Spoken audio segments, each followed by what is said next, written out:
more front row seats every month for a year. And your rate is secured for 30 years. Plus, if rates drop within 3 years of your home purchase, you get exclusive savings when you refinance with Rate Drop Advantage. More home upgrades or rainy day funds. More cash in your pocket. Save when you buy today and refinance tomorrow. Call 833-7ROCKET today or visit inflationbuster.com to start saving. That's 833-7ROCKET or go to inflationbuster.com. For fees covered, rate, like date requirements, and other terms and conditions, visit inflationbuster.com. Call 1-833-7ROCKET, equal housing lender, licensed in all 50 states, NMLS-ConsumerAccess.org, number 3030. Wings Over delivers. Wings Over delivers. Wings Over delivers. If you're looking for wings to be delivered to your home, Wings Over Greenville has you covered with no third party needed. Wings Over Greenville has its own in-house delivery service. Be sure to try the all-new tender sandwiches by ordering ahead on the Wings Over mobile app. Open till 3 a.m. on Friday and Saturday, Wings Over has everything to cure those late night munchies. Give them a call at 758-9464. Wings Over Greenville. They deliver. Flight by Yingling. It's the next generation of light beer. For those who don't follow trends, but craft them. Flight by Yingling is 12 ounces of uncompromised refreshment from America's oldest brewery. With only 2.6 grams of carbs and 95 calories, this is premium refreshment 6 generations in the making. Don't just raise a glass. Raise the bar. Flight by Yingling. Available wherever beer is sold. DG Yingling & Son Incorporated. Pottsville, Pennsylvania. Please enjoy responsibly. Love is finding the internet of your dreams from MetroNet. Get ready for fast, reliable, 100% fiber speeds with unlimited data so you can stream, study, surf, and game on all your devices simultaneously. No lag times or buffering. MetroNet offers student deals. Get 100 megabit internet for just $39.95 a month. Switch today at metronet.com/switch. MetroNet. Love your internet. When it comes to hauling dirt, asphalt, or stone, you can trust the pros at First and Goal Hauling Incorporated. They have a fleet of dump trucks ready to get the job done. And best of all, it's owned and operated by ECU football alum Dakota Marshall. When you have a big job and you need it done right, count on First and Goal Hauling, where it's a touchdown every time. Keep up with Dakota Marshall and First and Goal Hauling by following them on Facebook today. You've had your new computer a few years now, but lately it's been running super slow, acting strange, and you're worried about viruses and losing data. This is driving me mad! Let the experts at University PC Care in Greenville and New Bern professionally diagnose your Mac or PC to see what's really going on. They'll determine the root cause and not just symptoms, so you don't waste money fixing the wrong issues. Call 252-558-1280 for in-store or remote service, or make an appointment online at universitypccare.com. What a perfect time to be in Greenville, North Carolina. ECU football is going back to a bowl game. ECU basketball is getting cranked up. And Greenville's newest sports bar is officially open. Coco Sports Bar, located in the Big Lots Shopping Center right off of Greenville Boulevard, has the largest variety of delicious food, including burgers, quesadillas, Philly cheesesteak egg rolls, chicken and waffles, and of course, the best wings in town. Check out Coco Sports Bar on Facebook for the latest information on menu items, drink and lunch specials, and more. Open 7 days a week. Go Pirates! Don't stress this holiday season. Give the gift of beauty. A gift certificate from Beauty Bar Medi Spa will not only bring a smile to that special someone, it will smooth wrinkles, tighten skin, erase veins and brown spots, and get rid of unwanted hair. Visit the professionals at Beauty Bar Medi Spa in Greenville. Available now. Gift certificate specials for her or him. And BOGO stocking stuffers. You save and they glow. Visit us at beautybarmedispa.com. Go Pirates. Winslow's is now Fifth Street Hardware Restaurant and Tap Room. With a brand new look, Fifth Street Hardware also has a new menu and serving lunch and dinner every Tuesday through Sunday and brunch starting at 10:30 on Sundays. What else is new? Well, they have poker every Tuesday night, Trivia Wednesday with DJ Captain Morgan, and on Friday and Saturday nights they have live music open till 2 a.m. serving light appetizers all night long. New look, new name, same location on Fifth Street. Follow them on Facebook and Instagram for more specials. Fifth Street Hardware Restaurant and Tap Room. This is Pirate Radio, WGHB Farmville, 1250 and 92.7 FM Greenville, WDLX Washington, 930 and 104.1 FM Washington. Can you be quiet, please? Thank you. Welcome to Pirate Radio Live. There's local politics, bud. I want to shake his hand. I want to shake his hand. I want to shake his hand. Was that supposed to be funny? Get these clowns out of here. Why would they do that? You were having a freaking game. Dude. It's a cocky bunch, man.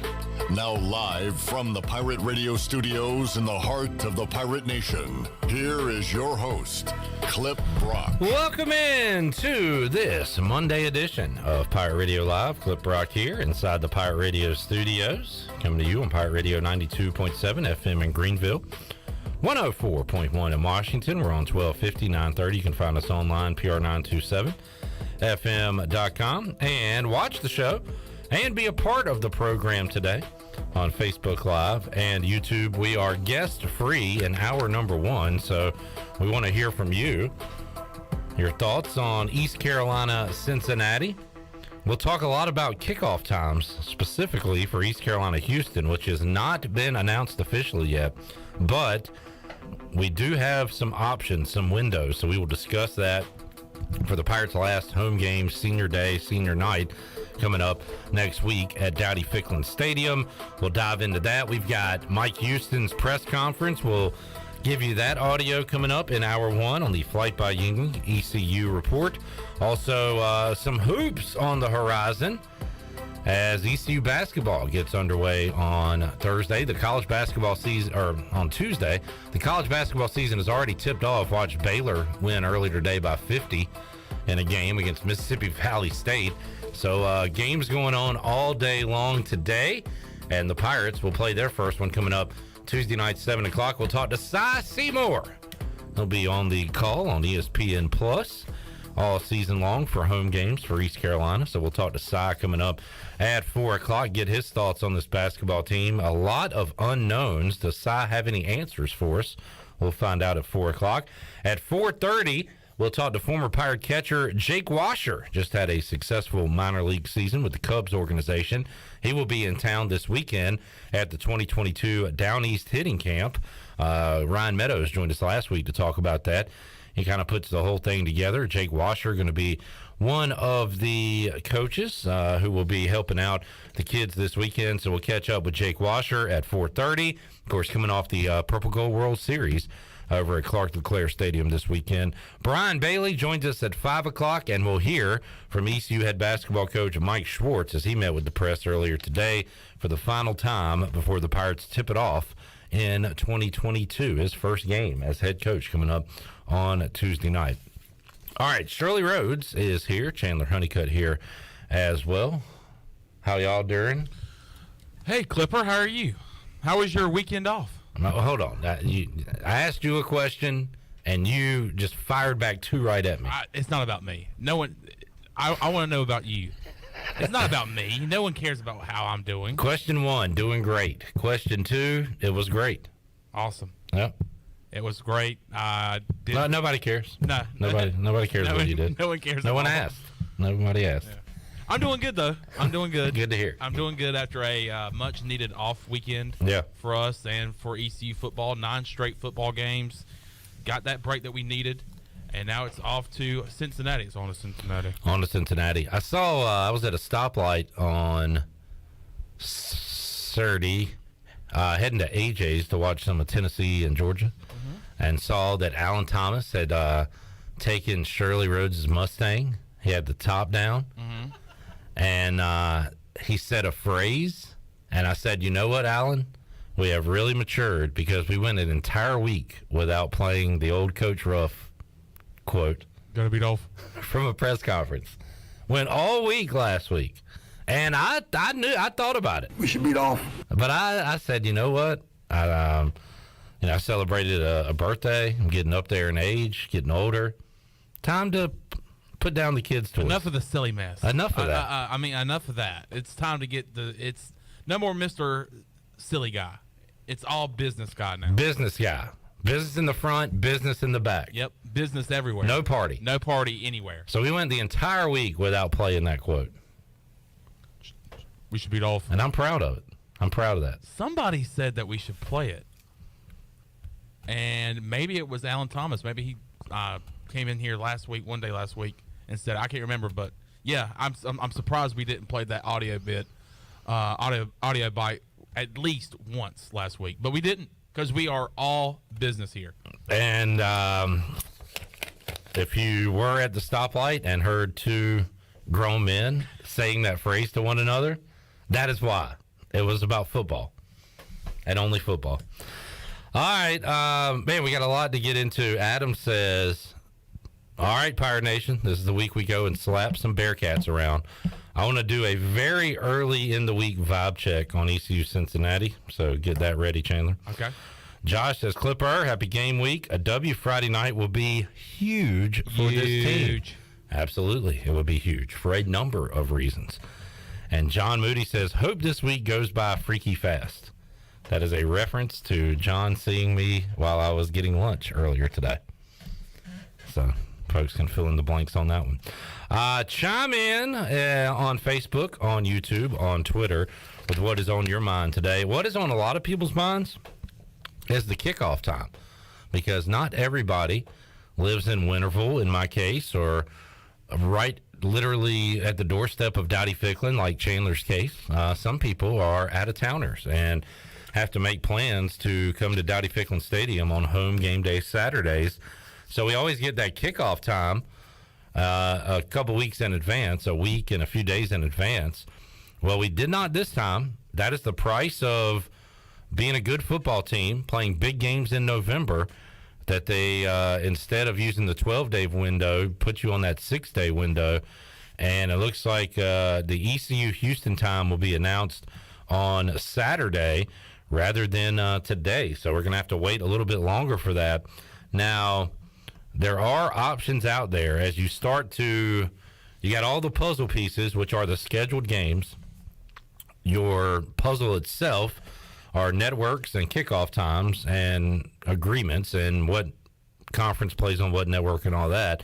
And then you got to try to piece them together the best you can to figure it out. So Houston, their official athletics website, has put out some potential times for this game. Just saw this. I like the first option. It says the American Athletic Conference has announced ESPN will utilize a 6-day window to determine the broadcast network and time slot for Houston's game November 19th against East Carolina. The Cougars and Pirates will kick at either, and I don't know if I've ever seen this kickoff time before in Greenville, North Carolina. This could be starting a Bud Light pregame tailgate at an hour at a time we never have before that I can recall. And what hour is that? Somebody can correct me if I'm wrong. That would be an 11 a.m. kickoff time in Greenville, North Carolina on ESPN2, which would mean we get underway 7 a.m. on the Bud Light pregame tailgate. By the way, that's 10 a.m. Central Time for those Coug fans. So that is one of the options. Another option is 4 o'clock Eastern Time, which will give us a noon kickoff here on the Bud Light pregame tailgate, but a 4 o'clock kickoff on ESPNU, that is on the table, or also an ESPN Plus, which I guess could be kicked off whenever the heck you want to. Right. A time to be determined later on ESPN Plus. So this is coming from the official Houston Cougars website, the athletics website, as they talk about potential kickoff times for ECU and Houston. Now, for us, that 11 o'clock kick, to use a fake Matt Rule phrase, for us, at the end of the day, at the end of the day, I'm all over that 11 o'clock kickoff. Me too. I love it, but you don't care what I like, and you shouldn't. You should care what you like. I know a lot of folks out there would prefer a kickoff time later than that. I guess 3:30 is the sweet spot, but 4 o'clock would be right there in that sweet spot as well as one of the options for ESPNU. So just throwing that out, just passing along the information that we are awaiting on that kickoff time, but there are some options there. I would personally love the 11 o'clock kick. Now, it's going to be brutal to get up at that early of the morning and be here and start a show at 7 a.m., but, could you imagine, Clip Rock, being done with the fifth quarter call-in show at around, I'd say 4:30ish. Man, chef's kiss. Man. So that's kind of what I'm rooting for. That's actually what I'm rooting for. But definitely what I'm rooting for. At least there's some options out there, and I guess, like you said earlier, if they go the ESPN Plus route, then it's basically any kind of time. Yeah, if they go that route, it would probably be 3:30 or later, I would imagine. Right. Whatever they can get the most fans in there to watch a game. Maybe a Sixer. You know, we've had Sixers earlier this year with Campbell and ODU, right? Right. So that they seem to like that time.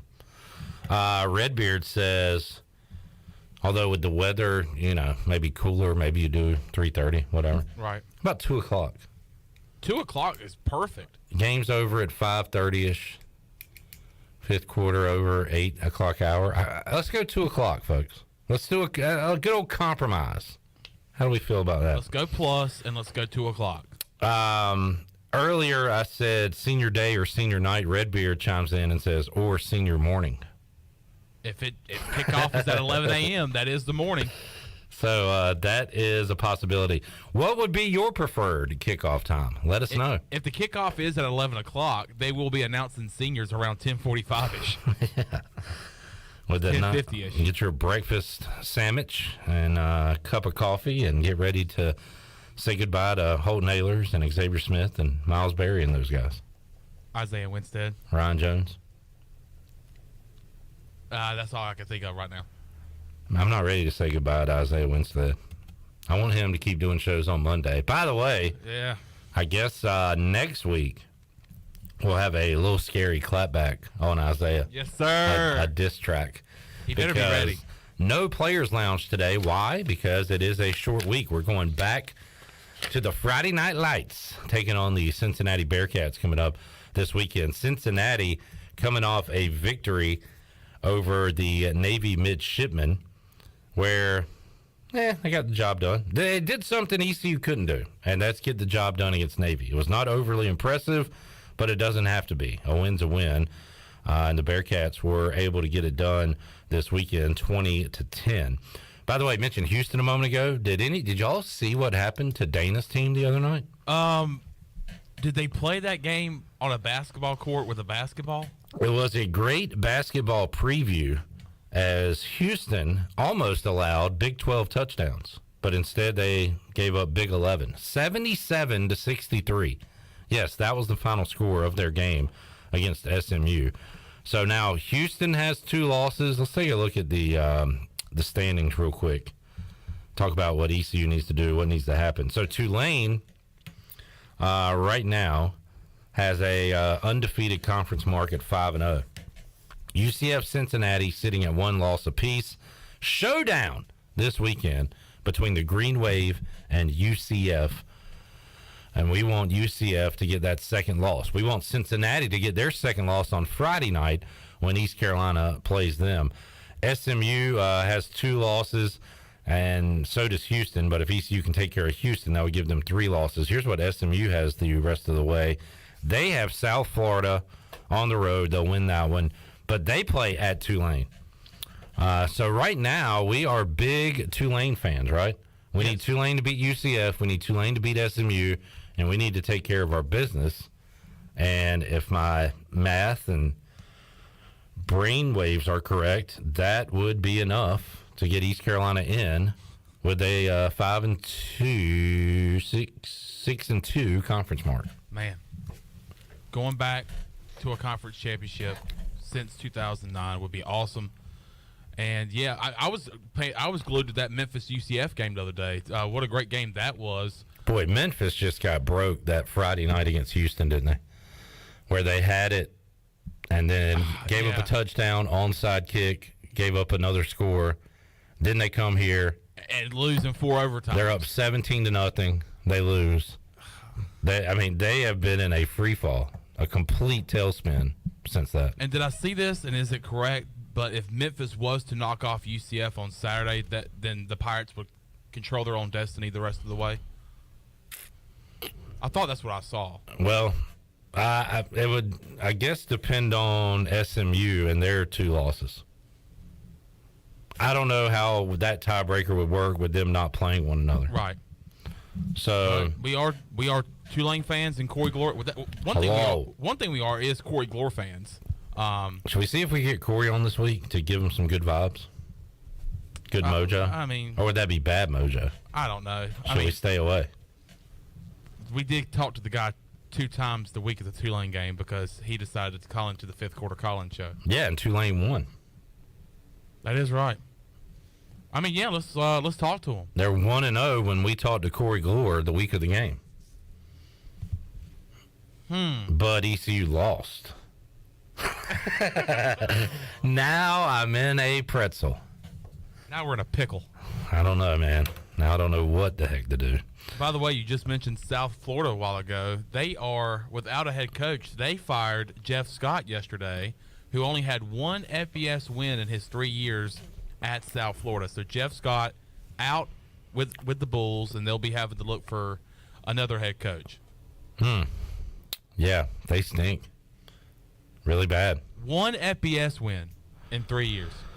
Michael Winstead, I almost tweeted you yesterday, Michael. Michael says, I like 4 p.m., 11 a.m. is too early. I'm 2.5 hours away, so he needs to get here. But, Michael, I would like, Chandler, can we add Aaron Rodgers to the dumpster juice list? Absolutely. You throw 3 interceptions against the Lions, the worst defense in football. You are on the list. You can put him at or near the top if you want to. Pitiful. We'll talk NFL later on in the show. Johnny likes to give us some interesting factoids and stats. He says, hopefully this streak is fixing to end. Cincinnati has scored a defensive touchdown in each of the last 4 meetings with the Pirates. Well, one of those special teams, I guess. He says 3 pick sixes and a blocked field goal returned for a touchdown. That is a streak I was unaware of and one that we need to snap immediately coming up on Friday night. Josh says, please, God, no, 11 a.m. kickoff. Give me that 4 p.m. Rick says 4 p.m. is a winner for us party people.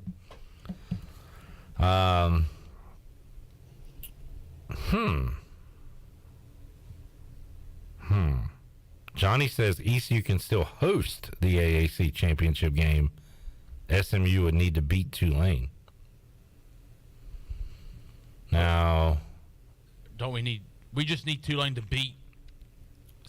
Wait, I'm so confused. Yeah, I don't know how that math checks out with Tulane because they're undefeated right now. What are we saying? If Tulane loses all of their games remaining and they have 3 losses? I don't know. I feel like the easiest path, maybe don't worry about home, is just ECU win and Tulane win. And we're happy, right? Am I wrong? Do we not agree? I think I'm right on that. Somebody tell me if I'm right or wrong. Just talking about hosting games, now we're getting too far. Beggars can't be choosers. Just take care of business on Friday night. Speaking of that, I don't know why, but I have a very positive feeling about Friday night. I do too. Do you? Yeah. Why? You're coming off a bye week. Everybody's rested. But there is a thing that I worry about is that Cincinnati's coming back home after a bad loss to UCF. They're going to be... Well, they just beat Navy. I mean... They're still thinking about that loss? Could be. Okay. All right. Fair. Could be. All right. Because, I mean, they were kind of in the driver's seat at that point, weren't they? To what? To a path to the conference championship. Yeah. And, I mean, they still are. Right. Didn't you say they squeaked by Navy? 20-10. Wasn't necessarily a squeaker, but it was not a hammer down.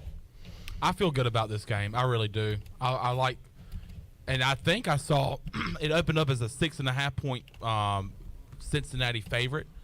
I believe I saw somewhere where it is already down to 5. Money is coming in on the Pirates early in the week. I looked earlier, saw 6. But that's fair. And, boy, tons of respect for the Pirates, right? Oh, absolutely. I mean, going on the road and you got money coming in on you.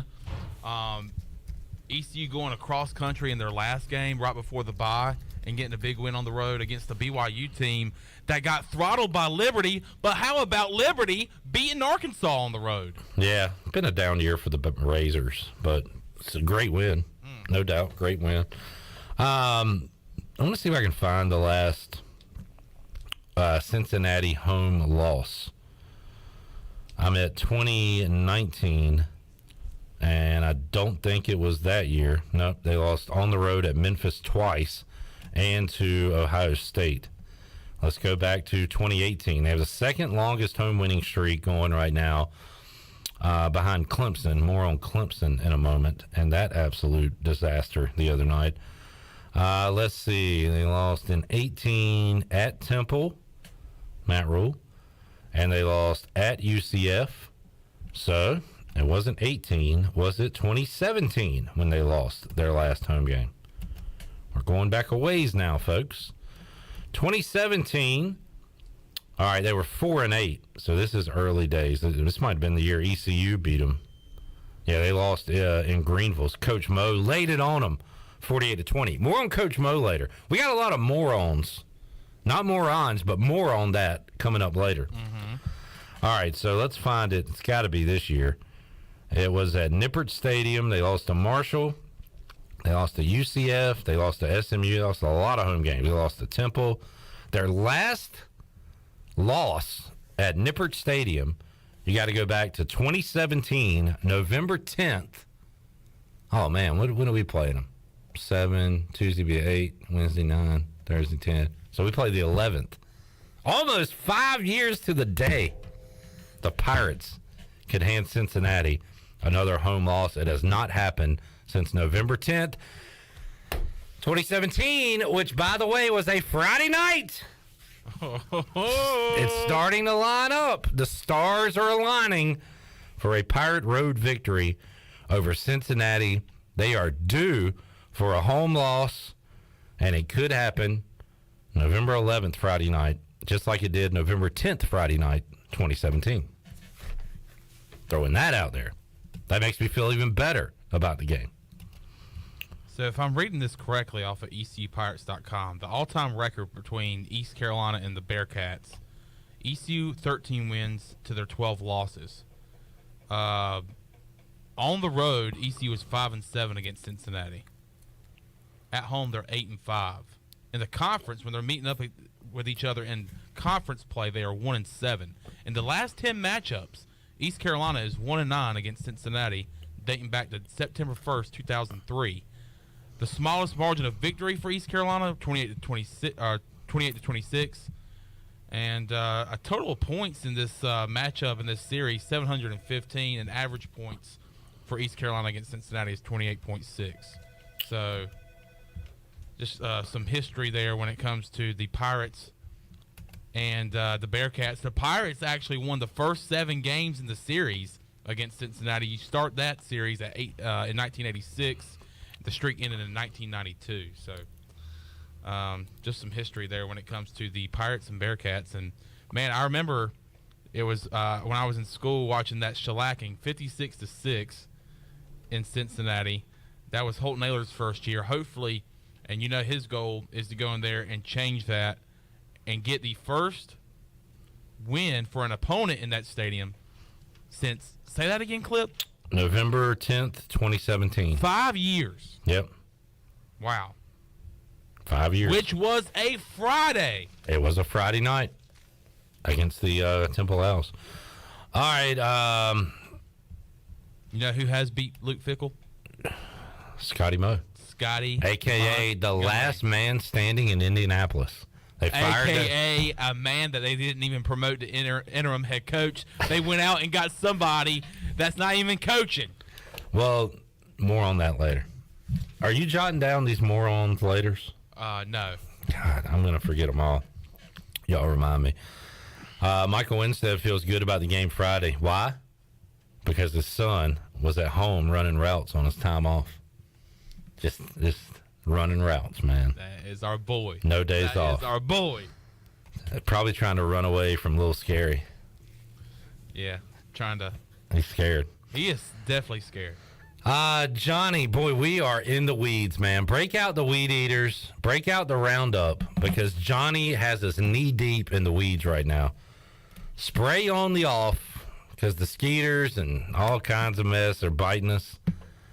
I just stepped in an anthill. We're in the weeds, folks. He says Tulane would have to beat UCF and lose to SMU and lose to Cincinnati. It could all very well happen.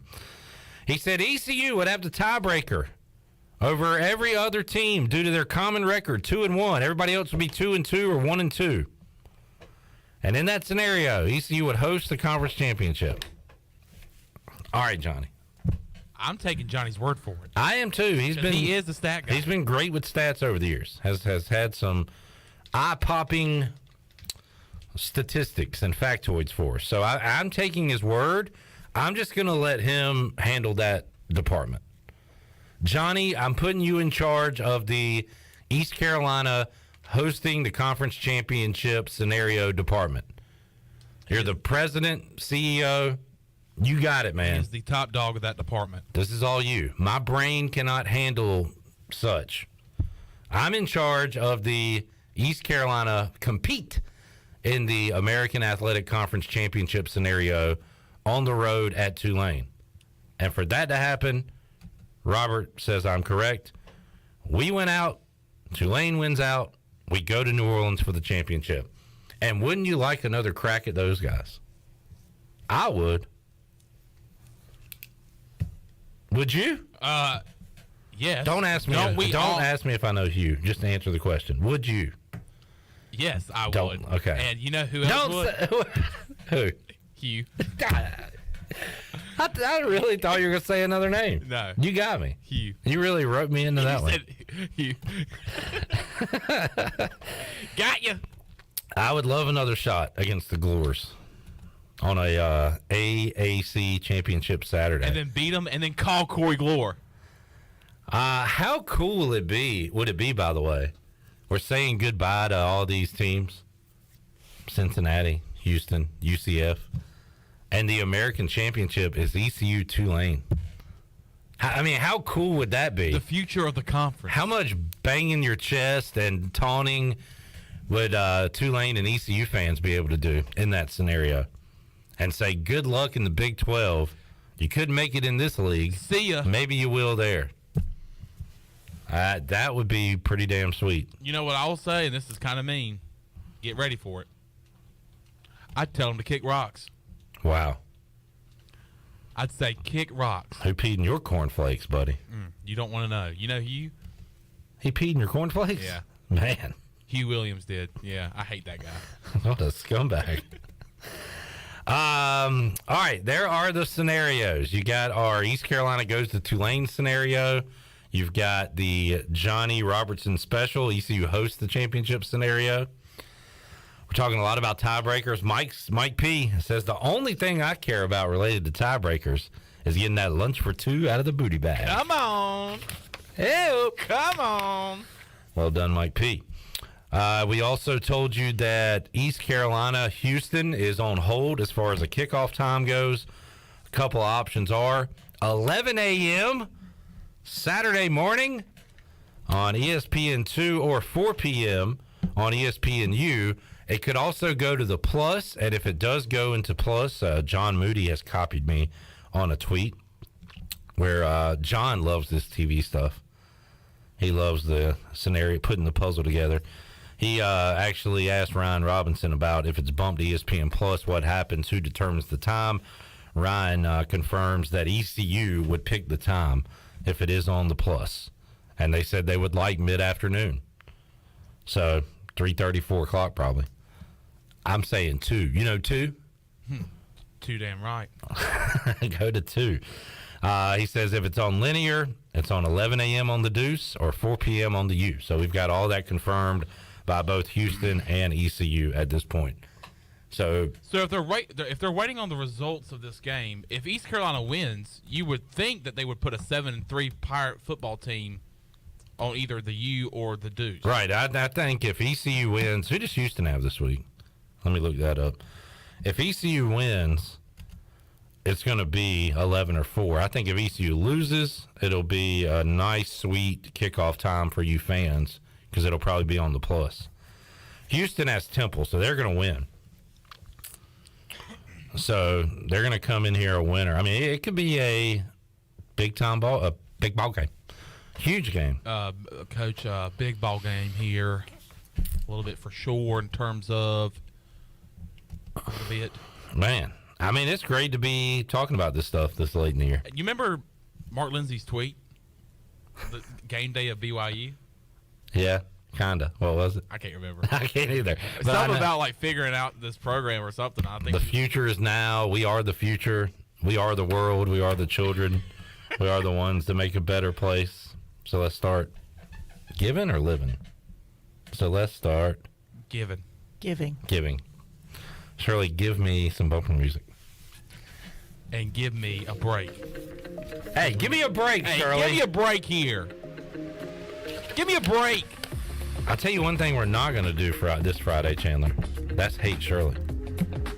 So you need to get all that hate out of your heart between now and Friday. That was fun, that last game day where we just... It was fun to hate Shirley, but I think this Friday... And tell her to shut up and, like, we hated her. This Friday's pregame is going to be all about love. It's all love. All love. Cincinnati, the city of brotherly love, right? Cincinnati, the place where the Panthers... That would be Philadelphia. No, Shirley, that's the city of angels. You don't know your cities. Shut up, Shirley. Shut up, Shirley. There you go again. The Carolina team that plays in that stadium on Friday night will play a lot better than the Carolina team that played in that stadium on Sunday. Fact or fiction? Fact. Well, they don't play in the same stadium anymore. Oh, yeah. So you are wrong, sir. Didn't mean to make you look like a dummy, but I just did. They play in Nippert Stadium. I would argue that I made myself look like a dummy. You're a dumbass. You're a dumbass. That's fine. Get the hate out of the way now, because we're not going to do this Friday. Friday, we're going to love. It's going to be all about loving. Loving. Let's take a break. Come back when we return. Our flight by Yingling practice report. We'll hear from Mike Houston after this.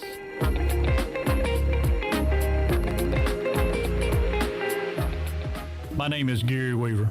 I'm a 34-year veteran of law enforcement, and I am running for sheriff of Pitt County because our county needs new leadership in the sheriff's office. As sheriff, I will do what is necessary to keep our community safe, stop the illegal trade of fentanyl and other drugs, protect our children in their schools, and recruit more deputies to patrol our streets. It's time for a change, a new direction. Pitt County deserves better. Vote Gary Weaver for Pitt County Sheriff. Paid for by the committee to elect Gary Weaver Sheriff.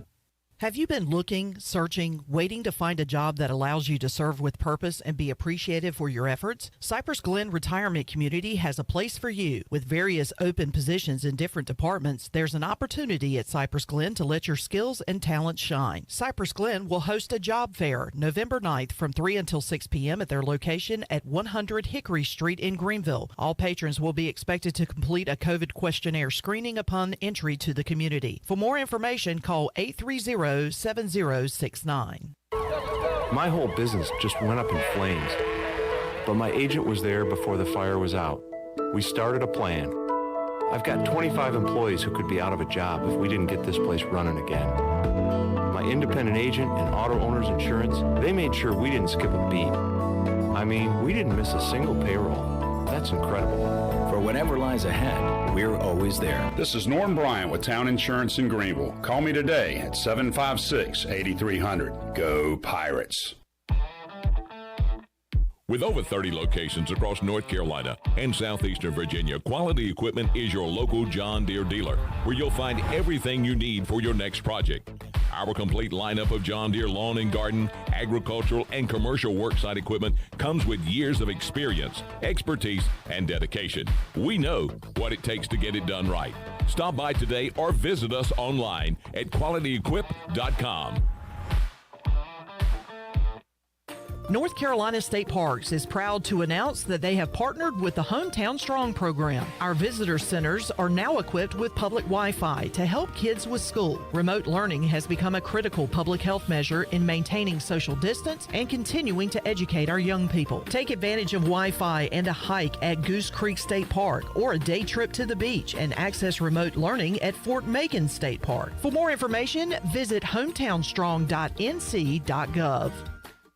BMS Builders is your premier custom builder in eastern North Carolina. With homes in Blackwood, Mills Creek, Dalton's Cove and Farmville, and Belmar and Ayden, they're constantly expanding. Now to Laurel Glen and Sarah's Way, plus the new duplex community at Abigail Trails. BMS Builders can build the home of your dreams. Just ask Dr. Dennis Ross in Greenville or ECU football coach Mike Houston. They built their homes, and they can build yours as well. Call 916-1578 for BMS Builders. Warren's Hot Dog Pizza. Homemade lemonade. Hungry for game day, Pirate Nation? Take advantage of the Warren's Hot Dogs tailgate special of 10 or more hot dogs for only $1.50 each. And the best part, this special is available every day. Just call ahead and Warren's will have your order ready to go. Hungry for breakfast? Warren's Hot Dogs in Chocowinity opens at 5 a.m. with cheese biscuits, chicken biscuits, sausage dogs, and more. Warren's Hot Dogs in Greenville, across from Ron Ayers, or in Chocowinity next to the fire station. Go Pirates! Hey, I'm Holton Ahlers. No one knows better than me how important it is as a quarterback to have protection on the field to be successful. My frontline team is critical to my success. For your frontline insurance protection, you need the team at Buck Insurance Agency. Buck Insurance Agency is your local team and have been helping customers like you for over 30 years with their insurance needs. When you need insurance protection, you'll get the whole team with Brian Buck and his staff. Call toll-free at 877-357-1966. Go Pirates. Pirate Radio. You know, East Carolina deserves to go to Omaha. People should be worried about us. We're going to be really good, and I'm not afraid to say it on record. The voice of the Pirate Nation.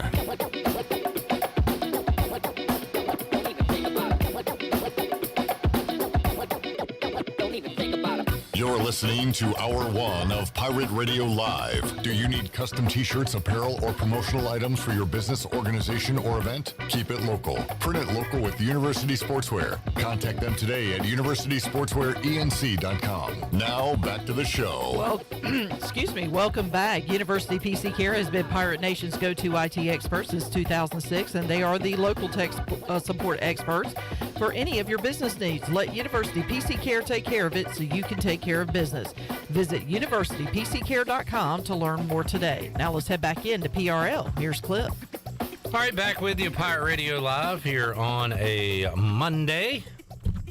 Coming up on Tuesday's show, we'll see what Michael Perry thinks about this basketball team, as he'll be on the call with Jeff Charles. We'll see, Jeff. We'll see. And we'll see what he has to say about this new group. Pirate basketball is back. It's back, baby. Starting today. The women's kickoff or tip-off this afternoon. Thank you for correcting yourself. It really, really, as a sports guy, and you are too, it irks me. It gives me a ugh. When people do it a lot. And when somebody says, and they usually use kickoff, like the Pirates will kick off the basketball season. You don't hear tips off a lot, but in some case, if like Mike Houston and the Pirate football team tip off the season, that would really irk me as well. But kickoff is used quite a bit.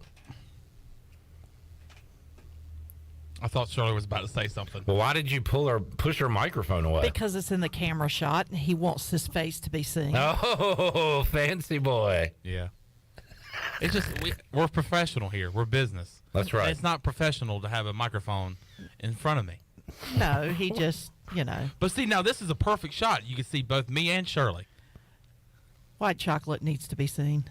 He does. Seen and heard at all times. How did volleyball go Friday? It went good, except the Pirates didn't win. But speaking from just your standpoint, it went good? Yeah, it went great. All right, good to hear. Good crowd on hand at Minji's Friday evening. Nice to hear. There was a few times where I would say, "Point Pirates!" and the crowd would pop. It was awesome. It was a great feeling. Don't you just feel like you're in control? Oh yeah. At that point. Oh yeah. You're pulling the string. And especially when I tell people to direct their attention to the video board. Yeah. Like look at it. And you see all the heads turn. And you don't even say please or anything. I'm just gonna say look. Next time I do, I'm gonna say look. Look. Listen. All right.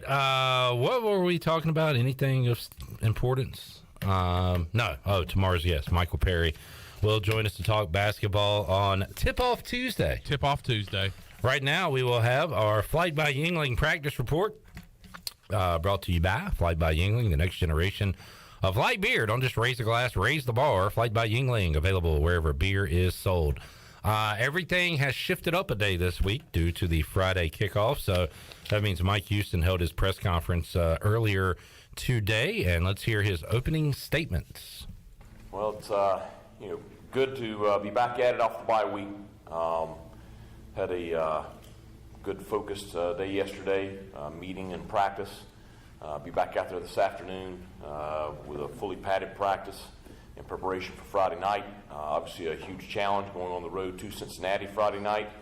But the kids thought they were very focused yesterday, and they're excited for kind of the fourth quarter of our season.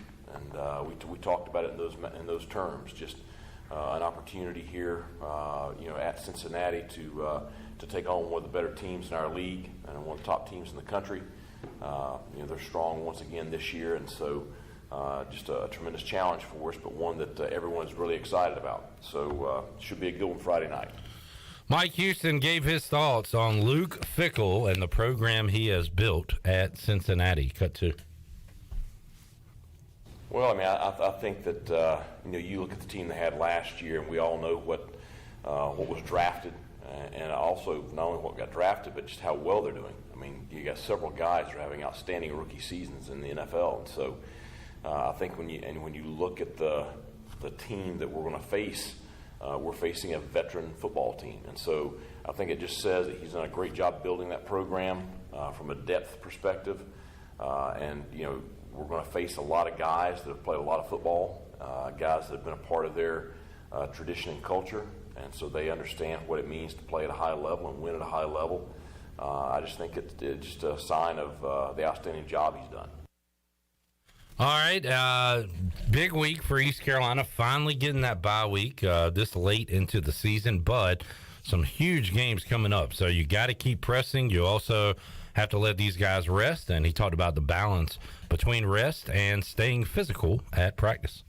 Yeah, and it's we were in helmets yesterday, but I thought we went pretty good yesterday, and I think it's that fine line that we needed some time to recover. It'd been a pretty hard stretch of 9 weeks straight regular season, so we needed a little bit of time, but at the same time, we're playing so well. And so I think we had enough time off last week.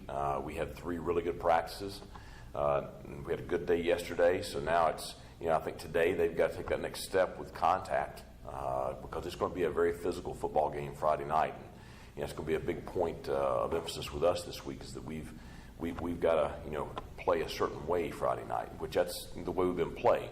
But I think today's an important day, tomorrow's an important day, and then you kind of sharpen things up and get your mindset ready going into Friday. All right, we mentioned it earlier. Cincinnati has not lost a home game since November 10th, 2017. It was a Friday night against the Temple Owls, and Mike Houston talked about trying to snap that long home winning streak that Cincinnati has. Well, I think, again, it's just another indicator of the program they've had over the last 5 years. And so certainly we all know that they've played at a very high level here in the American Conference for quite some time. So I do think the experience at BYU helps our players. I thought that we didn't flinch, and that's a very hostile environment there. So I would say we're going to see something similar Friday night. So I do think it's something it's good for our kids to have that experience going into this. All right, Pirates did go into a tough road environment, pick up a win last time out against BYU. They'll try to do it on Friday night against a strong Cincinnati team across the board. Mike Houston was asked, what is the strength of this Cincinnati team? Cut 5. Well, I think it depends on which phase you're looking at. I think they're a very complete football team.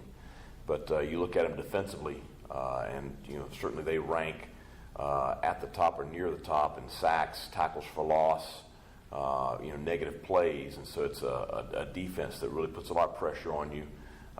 You're going to end up in some situations you like to avoid them, but traditionally they've been able to put some people in some situations where they're behind the chains. But again, I think that's just the benefit of having experienced players. I think you flip over to the other side. And with Ritter and company, graduated they really have not dropped off. I think that Bryant, who spent a year at Eastern Michigan after backing up at Cincinnati for several years, has been very, very solid. Is having an outstanding year. They have a list of playmakers, whether it's Tyler Scott or Trey Tucker. They play three different running backs that I think have done a good job in the run game. But this is just a complete, physical, talented football team. So I think the challenge is for us, like I said a while ago, to continue to play and execute at a high level the way we have been for the last month plus.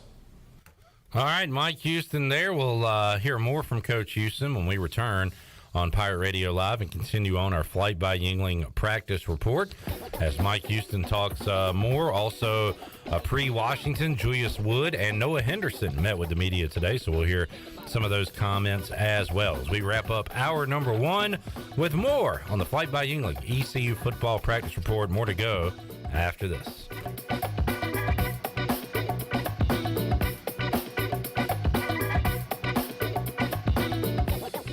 The Buccaneer Music Hall is your beacon of music in the land of pirates. The doors open at noon, 7 days a week. And the Buck has live music every night, along with football.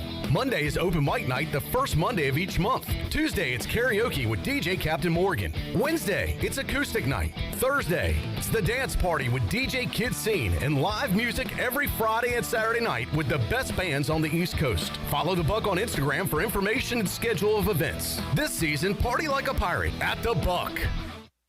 Are you ready for some football, Pirate Nation? Bud Light is America's favorite light beer and the official beer of the ECU Pirates. When planning your fun times this football season, be sure to pick up some Bud Light at your favorite retailer. Bud Light carefully brews their beer to be perfect for anywhere there's fun. Because when there's fun, Bud Light is there. Get ready to have fun this season, Pirate Nation, and always stay in the game and drink responsibly. Bud Light, the official beer of the ECU Pirates, and proudly distributed by Carolina Eagle Distributing since 1989. Welcome to US Cellular, where new and current customers choose any phone they want for free. Free? Even the one with 5G and lots of storage? Free. And the one with the latest everything? Free. At US Cellular, any phone you see is free, whether you're a new or current customer. US Cellular, America's locally grown wireless. Terms apply. See uscellular.com for details. This is Brandon Tate, owner and operator of Atlantic Wireless, an authorized agent for US Cellular since 1997. Visit atlanticwireless.com to find the store near you. We go beyond the call. All right, Pirate Nation, Russell's is ready for the holidays. Our huge in-stock inventory makes shopping easy. New additions include Barber for men and women, plus Owner Reserve for the men. Enjoy your holidays and don't worry about lost packages and back orders. We've been making Christmas wishes come true for 39 years in the same location. Not only is our signature gift wrap beautiful, it's free. It's always about you, our pirate friends and customers at Russell's Clothing in downtown Washington. Go Pirates! The best burgers around. Everyone loves a thick, juicy, and fresh burger. Tiebreakers in Greenville, plus the all-new Tiebreakers in Winterville. Do real burgers better than anybody. So don't just go to any burger-themed restaurant chain. It's time to break the chain and eat local. Tiebreakers, real burgers at its best. Everybody loves burgers. Hi, I'm Annalie Newhoff. And I'm Rob Campbell. And we are with CopyPro. We have been locally owned and operated here in Eastern North Carolina for almost 50 years. CopyPro is the leader in office technology. Does your business struggle with keeping printing costs low or producing professional documents? Here at CopyPro, total customer satisfaction is our #1 priority. We have a variety of solutions to help reduce your printing expenses and make your business more productive. Call us today at 1-800-682-6558 or online at copypro.net. CopyPro, we are the professional office systems people. Hi, Pirate Nation. This is Kyle Gaines from Washington Chrysler Dodge Jeep Ram. Are you ready for fall? Because we are with our fall savings event. Also, are you tired of other dealers marking up their vehicle over MSRP? Don't worry, because at Washington Chrysler Dodge Jeep Ram, we don't do that. Come work with the best salesman in Beaufort County, Stephen Tyson, voted by Washington Daily News. Have the pleasure of working with the best sales staff in Eastern North Carolina during our fall savings event. We have a vehicle for every need. Come check out the all-new design Jeep Grand Cherokee and more. And remember, drive a little, save a lot. Go Pirates. The convenience of Pitt Greenville Airport is waiting just outside your front door. Service is back, so you're connected to destinations worldwide through flights from American Airlines. Plan your next trip. Book your flights today at flypgv.com or aa.com. Avoid the long check-in lines and congestion at the big airports and fly local at PGV. Fast, convenient, and close to home, PGV has American Airline flights perfect for your next trip. Book today at aa.com. PGV, where the pirates fly. Pirate Radio. We're going to be bigger, faster, stronger, and older. That's always a good combination. The voice of the Pirate Nation.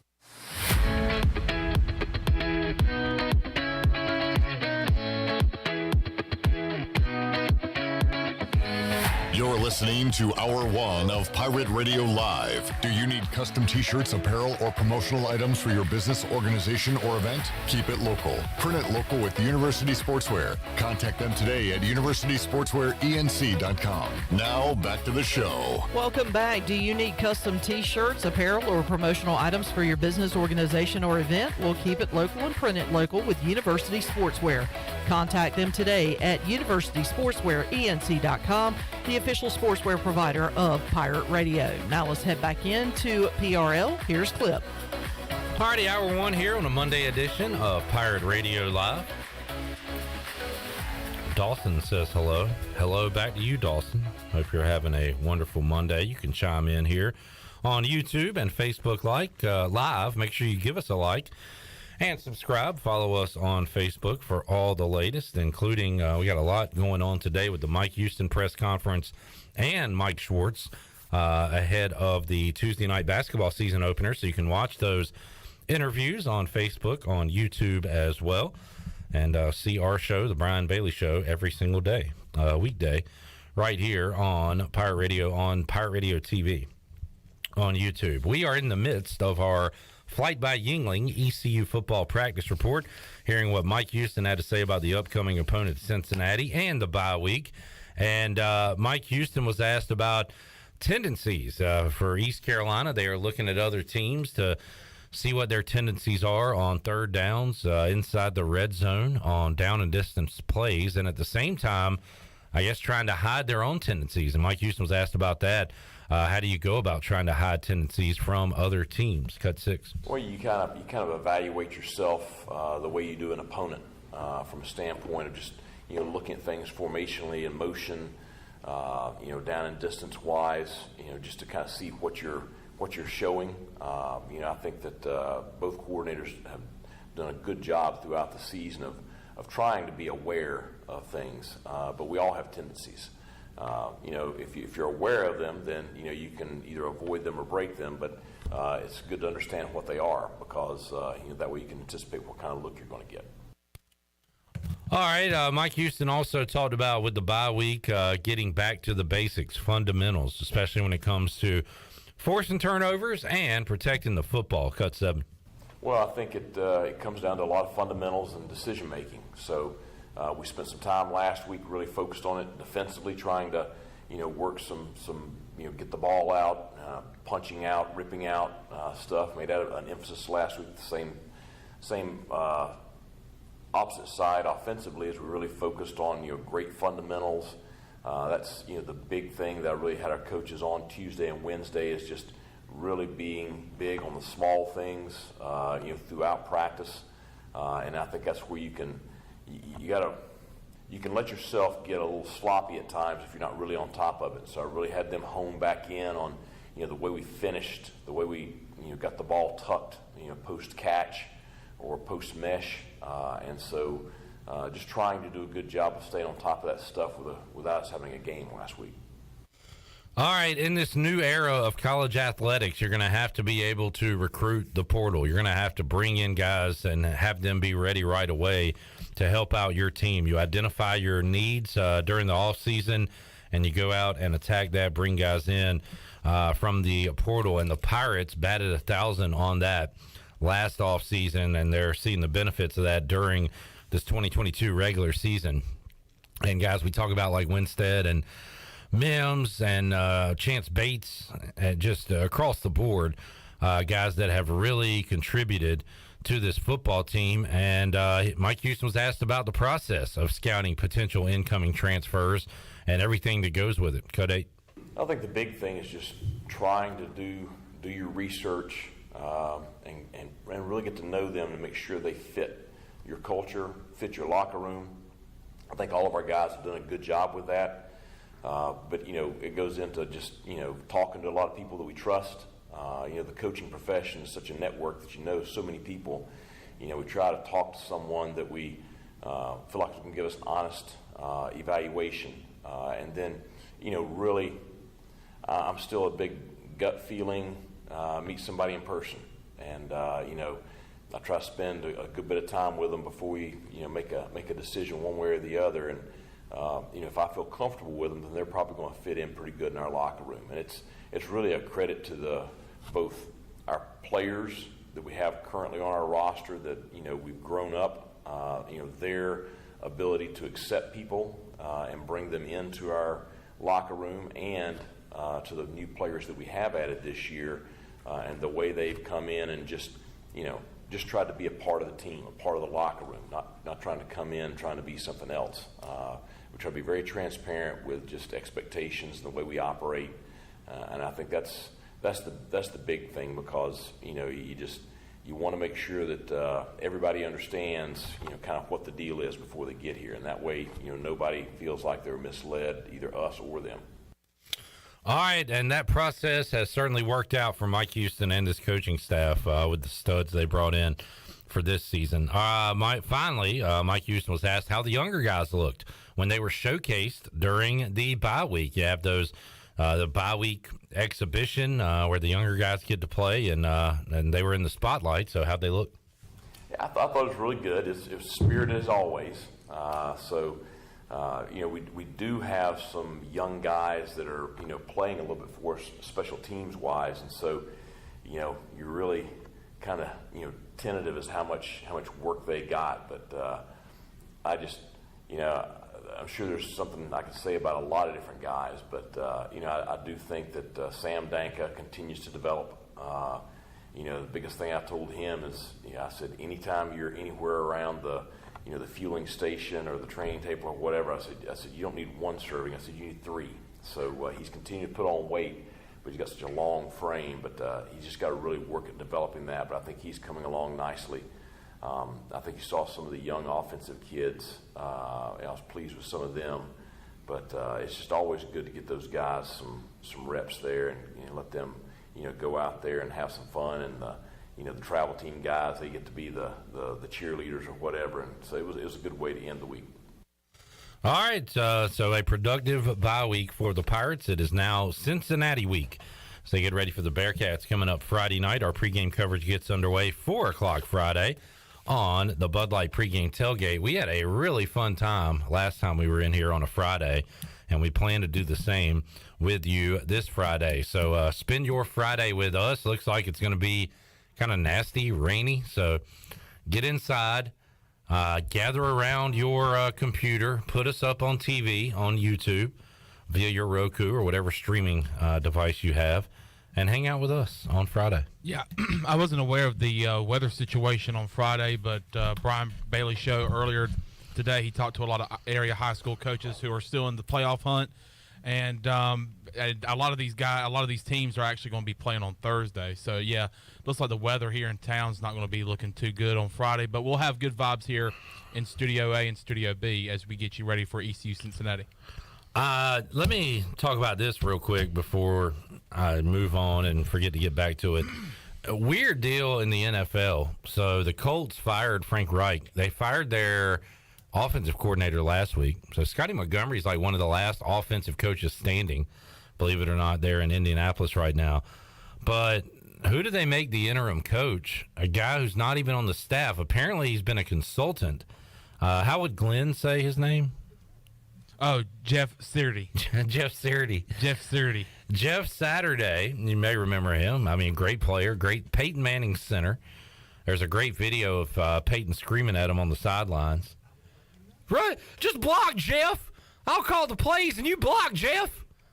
And then Tariq Glenn goes over there and says, sit down. How about you sit down, man? Sit down. In fact, he's yelling at me. He's yelling at me. Stop yelling, Jeff. It's a great highlight. Just Google that up and find that. It's also fantastic. a Tar Heel. Jeff Saturday went to North Carolina. I'm a Jeff Saturday fan. I was like a center growing up in like Little League. And I used to look up. Here we go. I used to look up to Jeff Saturday. Troy's not here today. Hopefully he'll rejoin us on Thursday and on the show Friday. But playing the role of Troy today is Chandler, who just keeps bringing himself into every story. This is the first time I've done this today. How'd the volleyball game go? Oh, it went great. Oh, the Pirates won? No, but I did a great job. That is a creepy laugh by Bryce in L.A. Yes, it is. I'm just joshing with you, Chan, man. Tell us about your center days. Let's hear it. That's all. I looked up to Jeff Saturday, and I used to watch Indianapolis. Funny play. you looked up to him because he's a really short guy.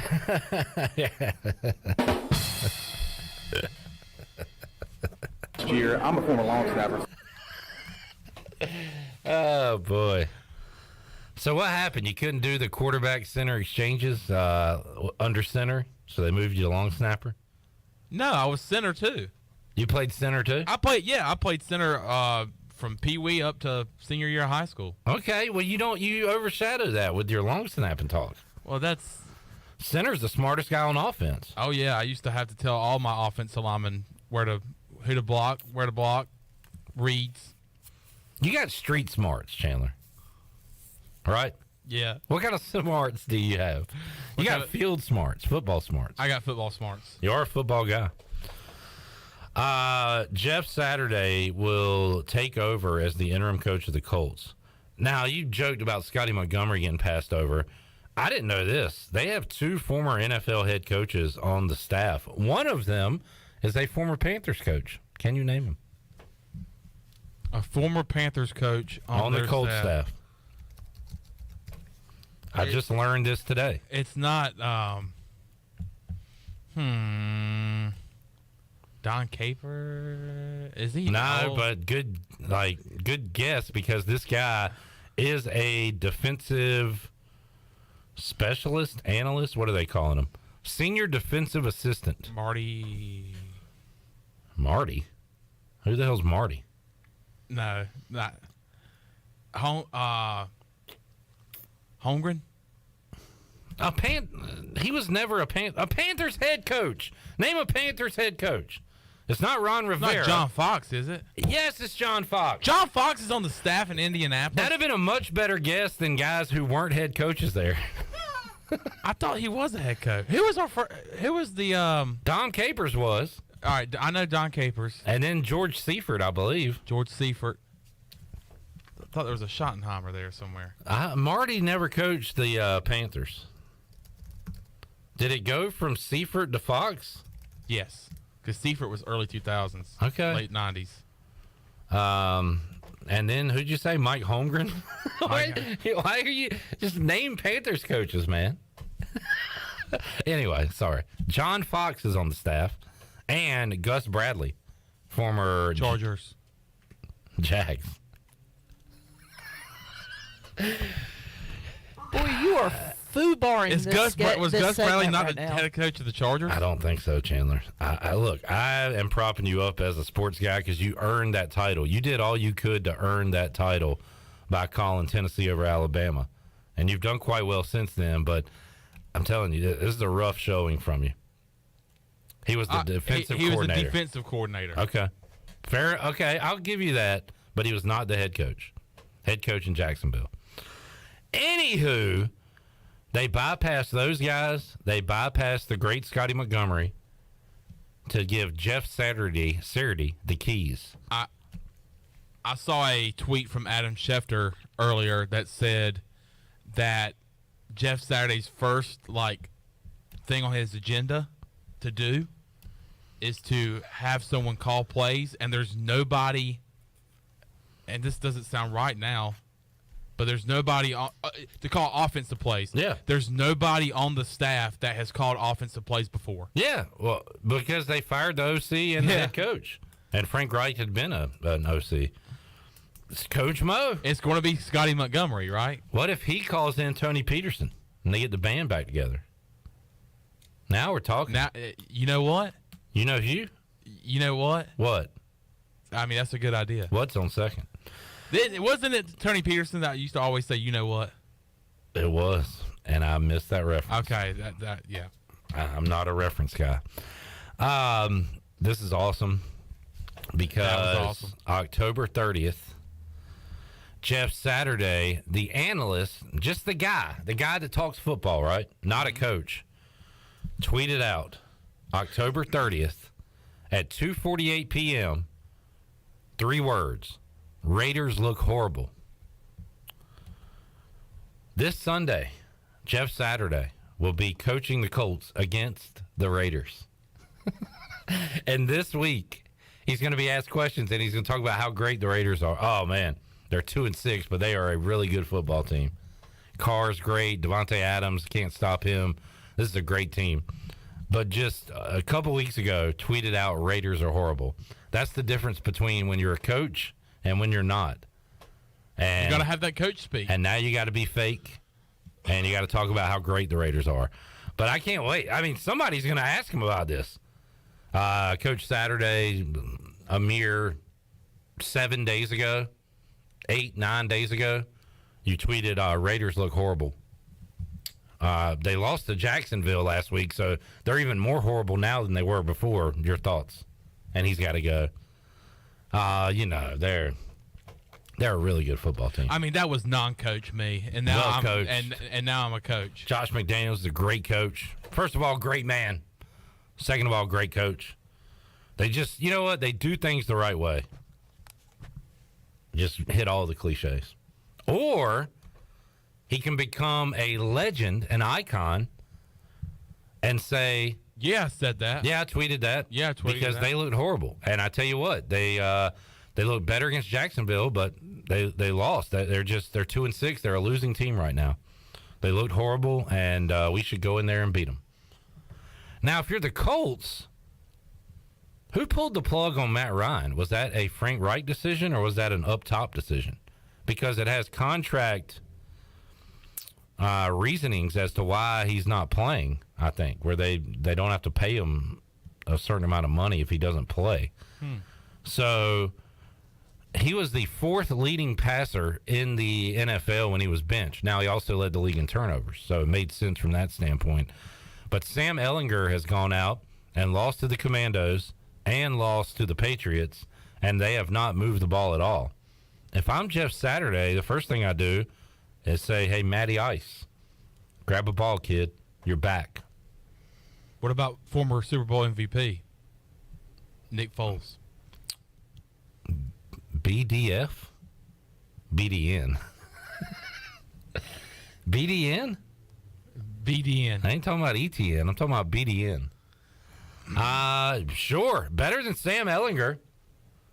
Absolutely. He's gone. Shake it up, Jeff Saturday. Go in there and... I wish the big dog was Indianapolis Colts beat writer or something, so he can go to the press conferences and say, yeah, Coach Saturday.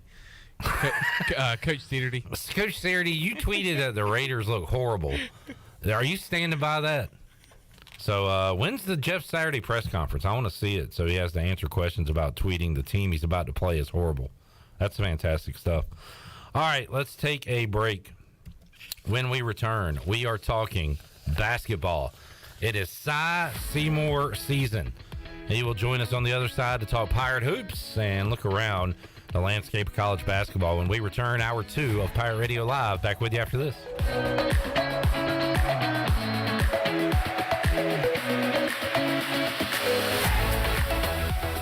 Pitt County has not gotten our fair share when it comes to state funding because we don't have a seat at the table when it comes time to craft the budget.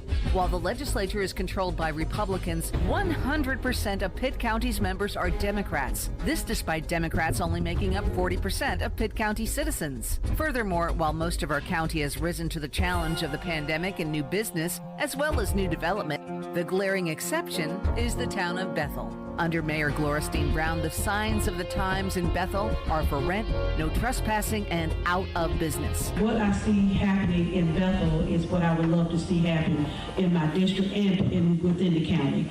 What? No. That's not what we need.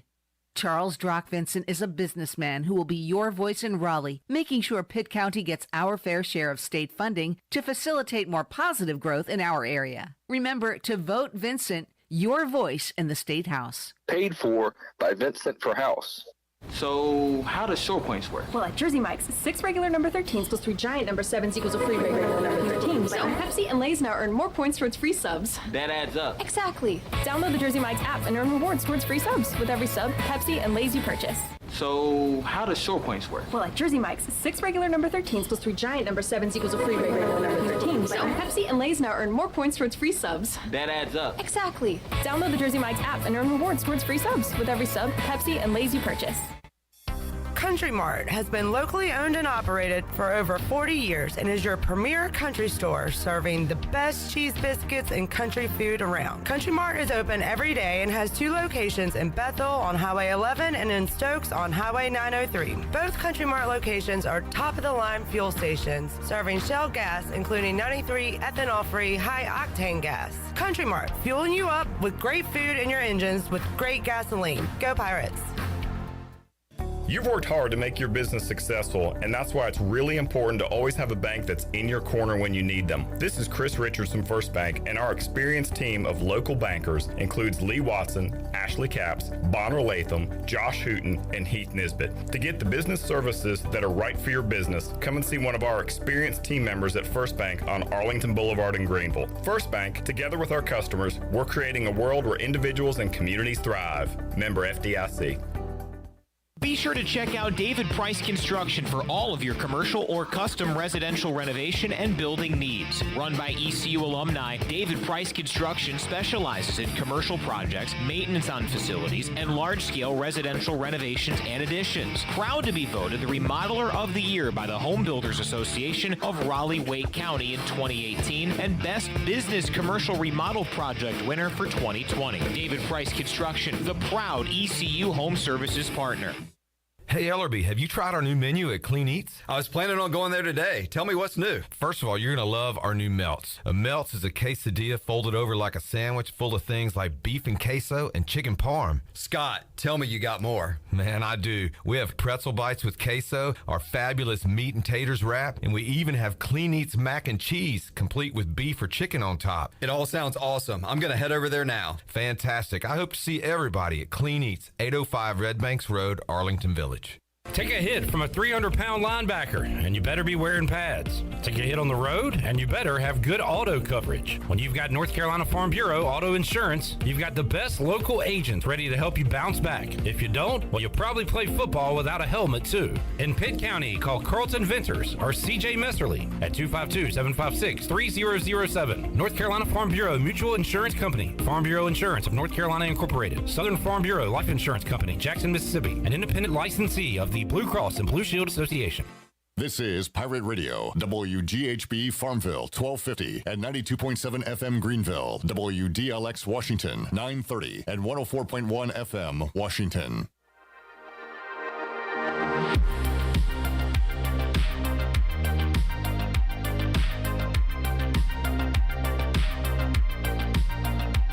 You're listening to Hour 2 of Pirate Radio Live. Do you need custom t-shirts, apparel, or promotional items for your business, organization, or event? Keep it local. Print it local with University Sportswear. Contact them today at universitysportswearenc.com. Now, back to the show. Welcome back. Do you have real estate questions about buying or selling residential or commercial properties? Are you curious about the current real estate market? Do you need a property manager for rental houses?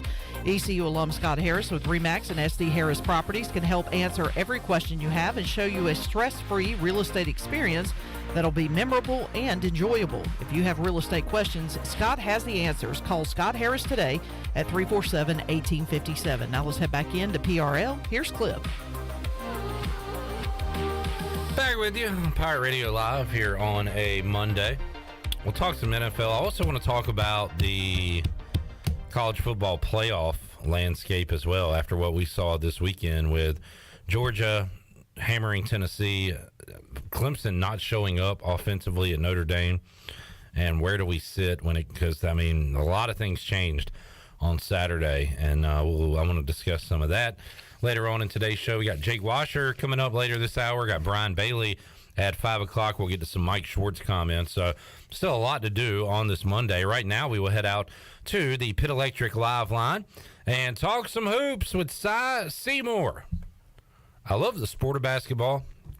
I love going to ECU games, but I also love when basketball rolls around. It means we get to talk to Seymour, and he joins us here on the Pit Electric Live line. How you doing, man? Man, I'm doing great, Cliff. It's basketball, you got football, you got baseball, everything's been going on. Just a wonderful time of year if you like sports. So a lot of fun, and excited about the new Pirate Ball Club and getting ready to get started. Well, Si, we are ready to get to know this basketball team. Have you got to know them yet? Or do you need to see these guys a few games before you kind of get your thoughts on them? Because, man, it's a ton of unknowns heading into this season. Exactly right. I have seen them work out probably 8 or 9 times. It's not the same as seeing them in game situations against other talent. I did not. Of course, the scrimmages were closed that they had, so I haven't seen them except scrimmaging against each other. I know this. There's a lot of energy and coaching. Mike Schwartz brings a really good effort and philosophy, and I'm excited about what they can do. The problem is, they're all new guys working together. ECU lost between 80 to 90% of all their statistical team left. Your top 6 scorers are gone. As I said before, of the 127 threes made in the conference season, they're returning, I think, maybe 14 of the 127 made. So you got to find shooters, you got to find rim protectors, you got to find defenders, and you haven't had a chance but in 2 scrimmages to see where you are. Now, having said that, Coach Seymour is a battle of the wars. He's going to see his staff. You really can't go Jake Morton and Riley Davis, Nick Massey. These guys know what they're doing.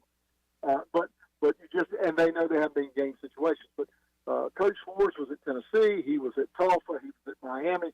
He's at Fresno State. He knows the basketball country. Does he have it all together yet? You shouldn't. You just do the best you can now. But I can tell you this, they're going to go after you, and they're going to play hard.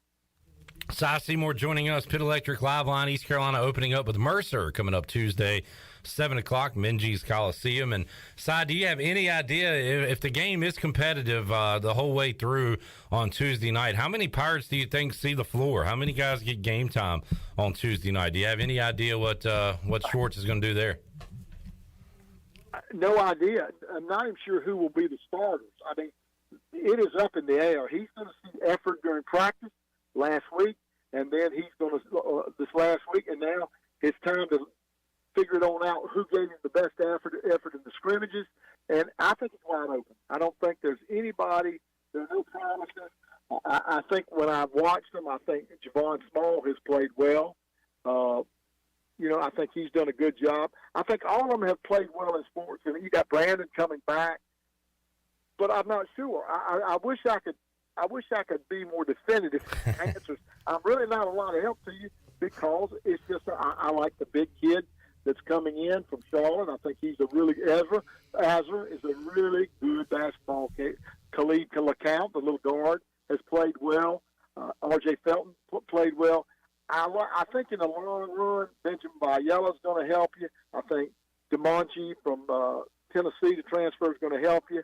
But the truth is, I think Panetta can help you inside. I think Elijah Jones can help you inside. Brandon's back. There's too many pieces. I really can't. Jaden Walker, a 4-star transfer from Iowa State. A lot of pieces out there. You need to really watch them and see because I think that's what Coach Schwartz will do. He's going to find out who's going to play, who's going to give him everything, and who's going to buy into his philosophy. Seymour joining us, and right now just sounds like a team, a group that, who knows, somebody might have the hot hand one night. Will there be a guy that can take over, a guy that has the ball down the stretch? And Tristan Newton really turned into that guy for East Carolina, the guy you want with the ball, with the clock winding down. And I guess at this point, we don't know if we have that guy on the roster, right? No, it's really, you lost him. You lost the defensive stopper and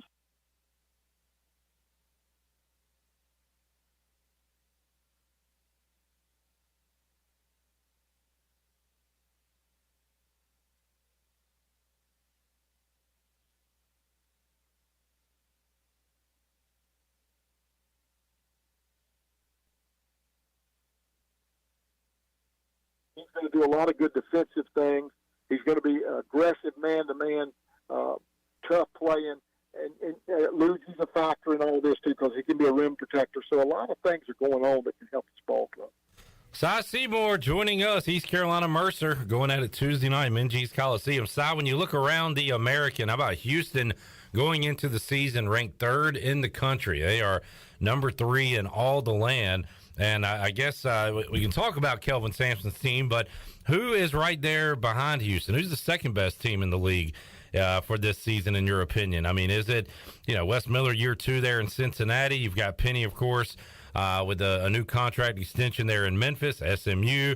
Aaron McKee's Temple Owls getting a little preseason love, I'll tell you who's getting preseason love, Ron Hunter and Tulane there, Si. So you've got some candidates there. Who's going to be on Houston's heels, if anybody, in this league?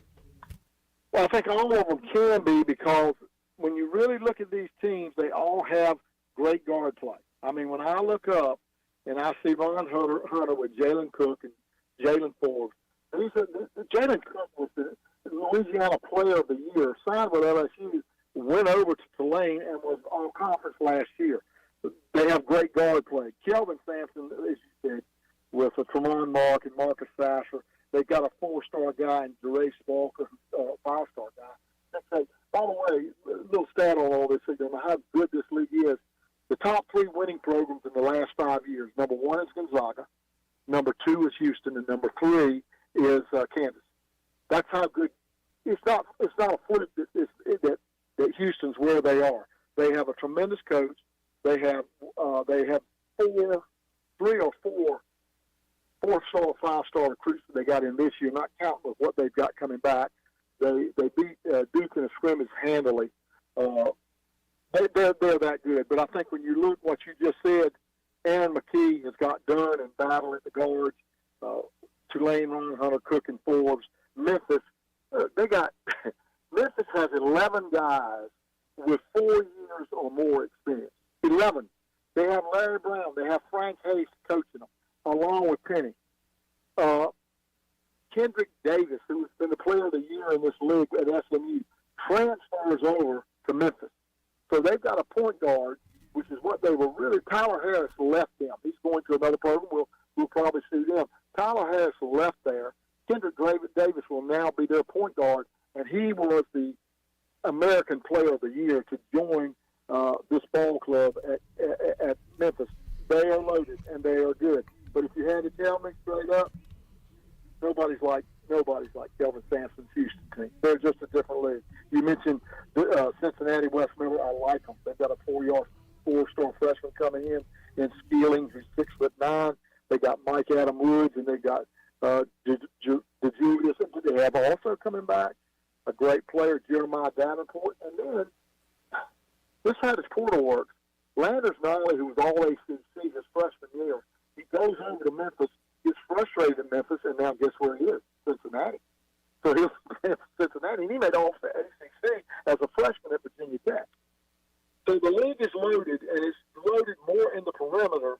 But I would take, without a doubt, you gotta take Houston. They're a treasure to watch, and a pleasure to watch, and Sampson's ruling the roost in the league, and he's a really good coach. And coaching matters, Si. You think about it in football. Jeff Scott just let go from South Florida, and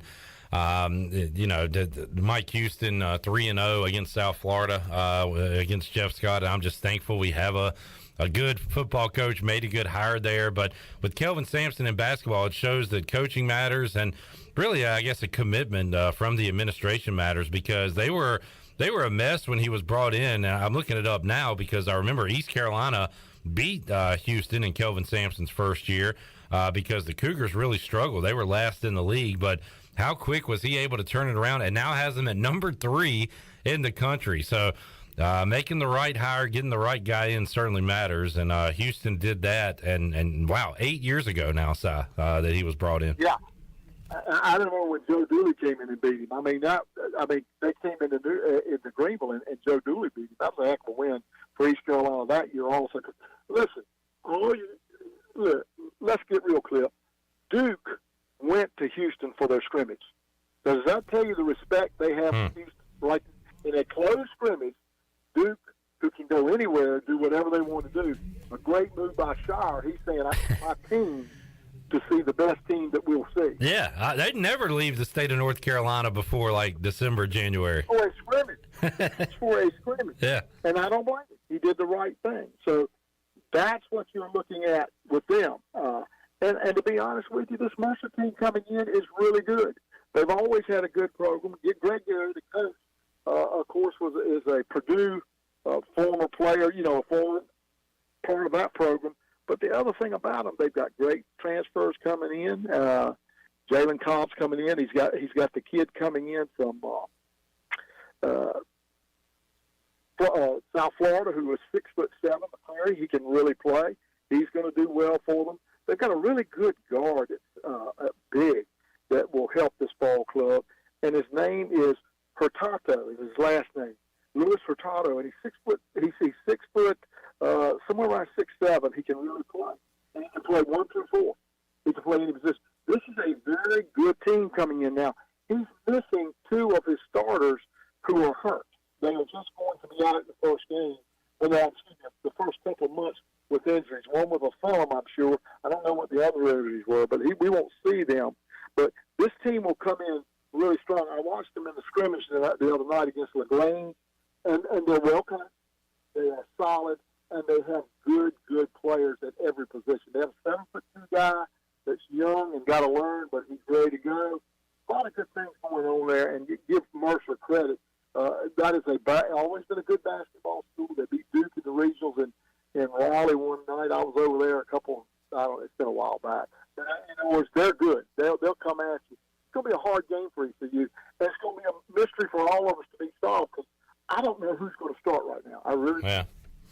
Cy Seymour joining us, Pit Electric Live Line. Looking at it nationally, Cy, North Carolina, Gonzaga, Houston on the top. And if you are an old school basketball fan that's been disgruntled with the way college athletics works right now, and I understand it with the transfers and all that, and oh yeah, there's a ton of transfers. Cy just rattled off a bunch of them.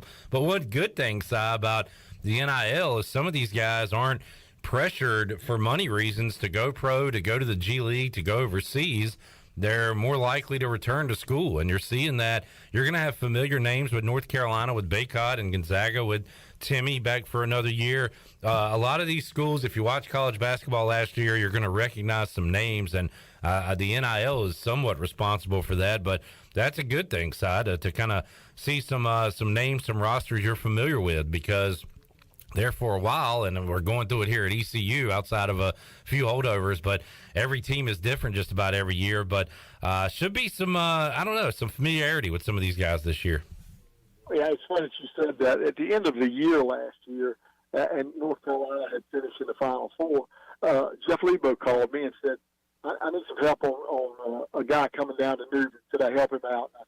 And I said, are all these kids going pro? He said, no, none of them will go pro. They'll all get NIL money. That's what he told me. He was just straight up Bebo. Yeah. He's all business. He said, no, they'll all be back. They all will get NIL money, and they will return. And he was right. He was right. This was right after the Final Four. He knew how things were going to work, and I told him, I said, you just keep coaching, because he's a great X&O guy, and he's going to help North Carolina be successful, and the head coach is tremendous there, and so is the staff. So they're going to win. They're going to do a good job up there, but he did tell me that. Cy Seymour joining us. Cy, you still there? I'm here. Okay, you kind of tailed off there. Got you. We got you 10-4. We're ready to get some ECU basketball underway coming up Tuesday night, Minges Coliseum. Cy Seymour, you're going to be on the call for the ESPN Plus games this year, Cy? Yeah, I'll be on ESPN Plus. It'll be Patrick Johnson and myself, and we'll be doing the game on ESPN Plus.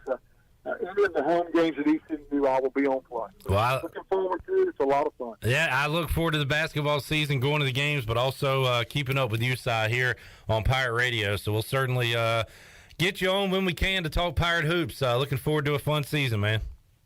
I look forward to it, too. And took a heartbreaker yesterday. I thought, oh, man. I thought they were on the way to the Super Bowl and got a little hiccup yesterday. I'm disappointed. Man, blew a double-digit lead there in the fourth, and Ron Rivera, bad challenge. And Man. It was worse because it was the Cousins. You know, that hurts. Yep. Yeah, I don't like that. He once asked the question, you like that? I don't like that, Kirk. Didn't like that yesterday. That's right. Si, we'll talk to you soon, man.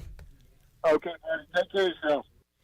There is Si Seymour joining us on Pirate Radio Live. I have a lot of chats with Si throughout the basketball season, and unfortunately, he said it. He wished he had more answers, more insight on this team. We're going to find out together, folks, what this team is all about and who are the playmakers. Who, like I said, who's the guy with the ball in his hands at the end of a game like Tristan Newton was for the Pirates last year? Who's it going to be? Vance Jackson took some big shots. Brandon Suggs got big defensive stops when they needed it. So who steps up for ECU? We'll, I guess, find out a little bit tomorrow night, but I think this is going to be a 3-week process or so to see what the rotation is, who are the starters. We'll find out more coming up when the Pirates tip it off against Mercer on Tuesday night. All right, let's take a break. We'll come back when we return. We'll talk some baseball with former Pirate catcher Jake Washer. He's in the Cubs organization, and he'll be in town this weekend for the 2022 Down East hitting camp. So Down East baseball hitting camp is back. We talked to Ryan Meadows about it last week. We'll talk about that and a lot more with Jake Washer when we return on Pirate Radio Live after this.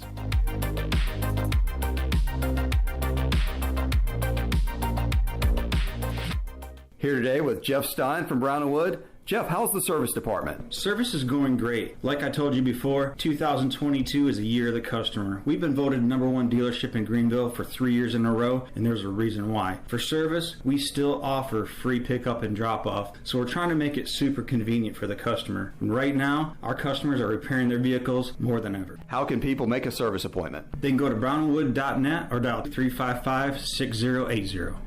My name is Gary Weaver. I'm running for sheriff of Pitt County because I'm tired of seeing our community destroyed by illegal drugs. As sheriff, I will use an aggressive two-pronged strategy. First, I will recruit the best and the brightest to work the streets to curb the sale of narcotics. Second, I will crack down on gangs and suppliers pushing methamphetamine, heroin, and fentanyl into our county. Just being good isn't good enough. We have to be the best. As sheriff, I won't stop until our county is safe from drugs. Vote Gary Weaver for Pitt County Sheriff. Paid for by the committee to elect Gary Weaver Sheriff. Hey Pirate Nation, Lindsay Gray here with Carolina Caliber. In 1960, my granddaddy started his firearm business right here in Eastern NC. Still family owned and operated, we have the area's largest selection for outdoor shooting sports and accessories and are one of the nation's top firearm dealers. At Carolina Caliber, we have everything you need from hunting, home defense, and personal protection, including a wide variety for ladies and youth. We buy, sell, and trade. It's a time-honored tradition. Visit us at Carolina Caliber on Fire Tower Road in Winterville. Flight by Yingling is the next generation of light beer. For those who don't follow trends, but craft them. Flight by Yingling is 12 ounces of uncompromised refreshment from America's oldest brewery. With only 2.6 grams of carbs and 95 calories, this is premium refreshment 6 generations in the making. Don't just raise a glass, raise the bar. Flight by Yingling. Available wherever beer is sold. DG Yingling & Son Incorporated, Pottsville, Pennsylvania. Please enjoy responsibly. Love is never having to say you're sorry for your internet. Because with MetroNet, you get fast, reliable, 100% fiber speeds you'll love with unlimited data so you can stream, study, surf, and game on all your devices simultaneously. No lag times or buffering. MetroNet offers student deals. Get 100 megabit internet for just $39.95 a month. Switch to MetroNet today at metronet.com/switch. MetroNet. Love your internet.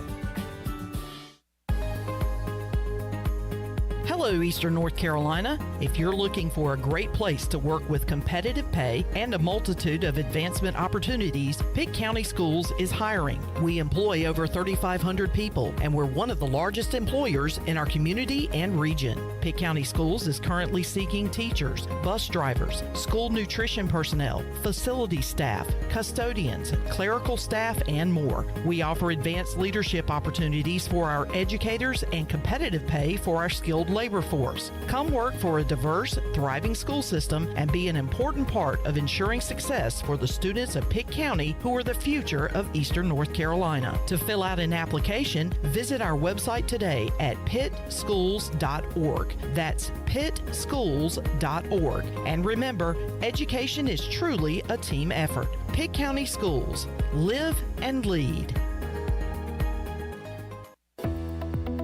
Hey Pirate Nation, this is Holt Nailers for my friends at ArcPoint Labs. Just as I trust my teammates, you can trust ArcPoint Labs to give you quick and accurate results for your laboratory testing needs. ArcPoint Labs provides insights and solutions to enable individuals, businesses, and communities to make informed decisions on their health, safety, and well-being. Visit any of the 6 Eastern North Carolina ArcPoint Labs locations or go to arcpointlabs.com. Go Pirates!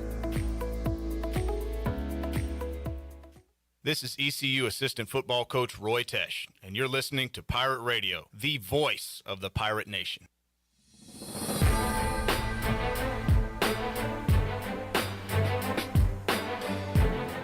You're listening to Hour 2 of Pirate Radio Live. Do you need custom t-shirts, apparel, or promotional items for your business, organization, or event? Keep it local. Print it local with University Sportswear. Contact them today at universitysportswearenc.com. Now, back to the show. Welcome back. Greenville Utilities Neighbor to Neighbor program provides help for those who need temporary assistance with their utility costs, and you can make a difference. Your tax-deductible donation can be added to your GUC bill each month, or you can make a one-time donation, and GUC will match all donations up to $20,000 each year.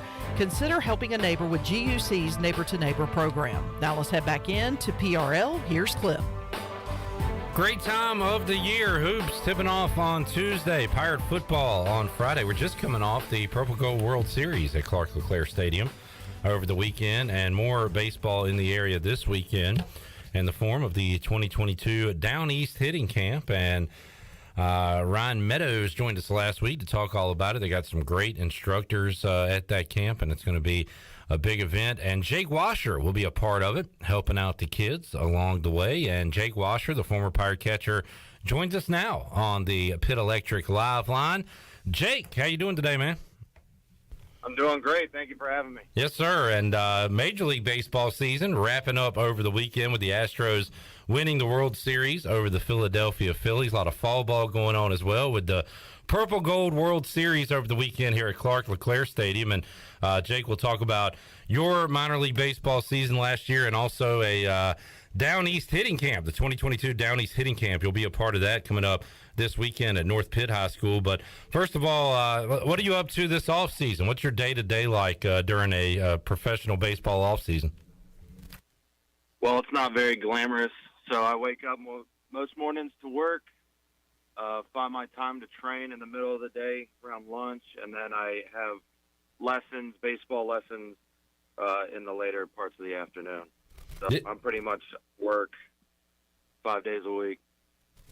Yeah, not too glamorous, but as you said, but you're already involved in helping out training kids. So what's that like for you, Jake? Is that something you always wanted to do? Do you have like a coaching career in your future, maybe once you're done playing professional baseball? You know, with all this knowledge, it'd be a waste to not share it with others. Even if that's not my main priority, I still want to stay in the game as long as I can. And doing my lessons, hitting or catching-wise, helps me pretty much give back to the kids from my hometown. And it's cool to watch them progress and get better over the past couple of years I've been working with them. So it's been fun. I mean, catching such a unique position, Jake. So when you're coming up playing Little League, Babe Ruth, your career before you got into high school and everything, you know, did you take catching lessons or did it come to you naturally? Like, how much did you focus on that position growing up? I was pretty much stuck there at one point when I was a kid. And I was able to catch the ball, so my dad would take me to see. He ended up being one of my high school assistant coaches at the time, and I would come see him. And from there on, since pretty much middle school, I haven't played anywhere else until this past year where I started playing first a little bit.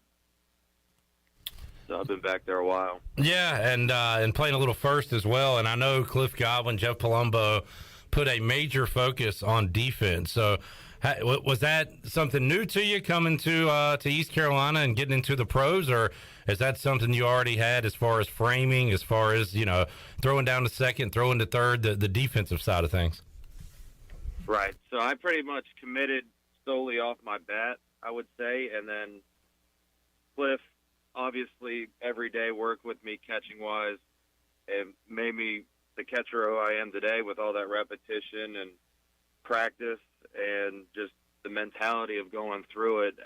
Definitely stepped my game up because I had the bat coming in. I just needed to fine-tune some things behind the plate. Jake Washer joining us, Pit Electric Live Line. And Jake, how about Double-A baseball? Once you keep going up those levels from college to the pro ranks, what's facing Double-A pitching like compared to the other levels you've been at in baseball? It's difficult because now the guys, everyone you face is going to have good stuff, but they also know how to get you out and your weaknesses, and they pitch with their strength to your weaknesses. And with your report, it's just tough, and guys have good stuff. They come at you every day with it. So being competitive in each at bat every single day is difficult, but it's still fun. Along with your full schedule, you told us about working, training kids. You yourself, you said, are training each and every day. Is that like weight training? Is that hitting? Is it all of the above? Like, what are your focuses on day in, day out when it comes to baseball? Yeah, it's just, for me, myself, as a catcher, it's be flexible, be able to move, also maintaining my strength, getting stronger, and then I pretty much train on my own, so I hit off keys or machines or throw into a net. Just a pretty lonely workout, but it's something I have to keep up with every day. As far as going into the 2023 season, what's next on your docket? Do you have like a schedule when you have to be ready to go down to what, Florida, Arizona? Do you know what your schedule looks like? So it'd be down in Arizona. It would depend on which camp I'm invited to this year. The main spring training would start about mid-February. So as long as I show up there in shape, ready to go, arm is up, ready to throw, and I'm prepared. Because a lot of guys like to show up to spring training without having done anything, and it's all progression really for that month. It's just whoever's personal preference on how you want to go about that. Jake Washer joining us, former Pirate catcher, and a ton of former Pirates right now spread out across minor league baseball, and even saw Alec Burleson make the Cardinals roster, play at the end of the regular season. So, Jake, how many former Pirates have you kind of ran into along the way, seen on the field, talked to? Because, man, there's a lot of you guys out there right now. Right. I saw Trey Benton. I saw Trey Benton the week I was called up to Double-A. And then I also saw Francisco this past year. Those were the only two. Yeah, and both guys doing great. Boy, Trey Benton has healed up and pitched very well last year, and just really cool to see you guys spread out throughout minor league baseball. And Connor Norby, Gavin Williams, maybe could be the next two to get a shot. And we talked to you previously, Jake. You went up to Wrigley, right? And I believe got up to AAA too. I remember you told us a story about going to Wrigley. Yeah, last year. During one of our off days, they took us to Wrigley when Jake Arrieta was rehabbing, and another one of their pitchers were rehabbing as well. So I caught, say, an inning or so, and then I had 4 at-bats off Jake Arrieta right before he retired. So that was a great experience that I'll never forget. How'd those ABs go for you? The first one, really well. It would have been a hit. It was a line drive in the 6th hole. Then worked a walk, and then had a long pitch strikeout. Hey. Finished on the win. Yeah. I started on the win. I'll take that. Take that any day. Jake Washer joining us. Pit Electric Live Line. Big event going on. Talked to Ryan Meadows about it last week. The 2022 Down East Hitting Camp. It's going on, and the registration deadline is on Wednesday. So make sure you go ahead and get in while you can. You can go to downeastbaseball.org, or you can email Ryan, downeastcamps@gmail.com, for more information. Grades 2 through 12, and it's going to be at North Pitt. And got a lot of great names, legendary names when it comes to coaches here in the East. But what I like, Jake, is to see these new names sprinkled in. Spencer Brickhouse has been doing it. Bryson Worrell added to the list this year, and yourself on that list as well. So great that you can come hang out with the kids. Like I told Ryan, you're going to have guys come up to you like you're their hero because they watched you play at Clark LeClaire. So that's got to be pretty cool. Mm-hmm. Yeah, it's awesome. Meadows does a great job putting that camp together. And this will be, I think, the second or third year of doing it. And very well organized. The kids always show up ready to learn. The trickiest part is just not having them swing the bat around others. But once we get them to learn that, then they're all good, and it's a good time. And there's plenty of good coaches from all over surrounding counties, and good baseball players as well to help out the great camp he puts on. Jay, this is kind of tough because, every kid is different. Every kid has a different skill level, and some, have set in mind what their stance is, what their swing is, all that. Some are probably asking you, what do I do here? How do I stand? How do I follow through? So kind of a loaded question here, but what are the basics, the main things you kind of point out to kids when you're training them to hit a baseball? Just to load their hands, be direct to the ball, eyes on the ball, keep your head down, stay balanced after your swing. Just typical, pretty much. Once you can make contact with the ball consistently, then you can work into like supplying power or trying to hit it to different sides of the field. It's all depends on the kid, but as far as just typical hitting skills, just making contact as consistent as possible, keeping your eyes on the ball, keeping your head down, and being balanced throughout your swing. Jake Washer joining us, Pit Electric Live Line. Jake, some new rules implemented to Major League Baseball this upcoming season. You guys worked with the pitch clock last season in minor league, and I talked to Trey Benton about it.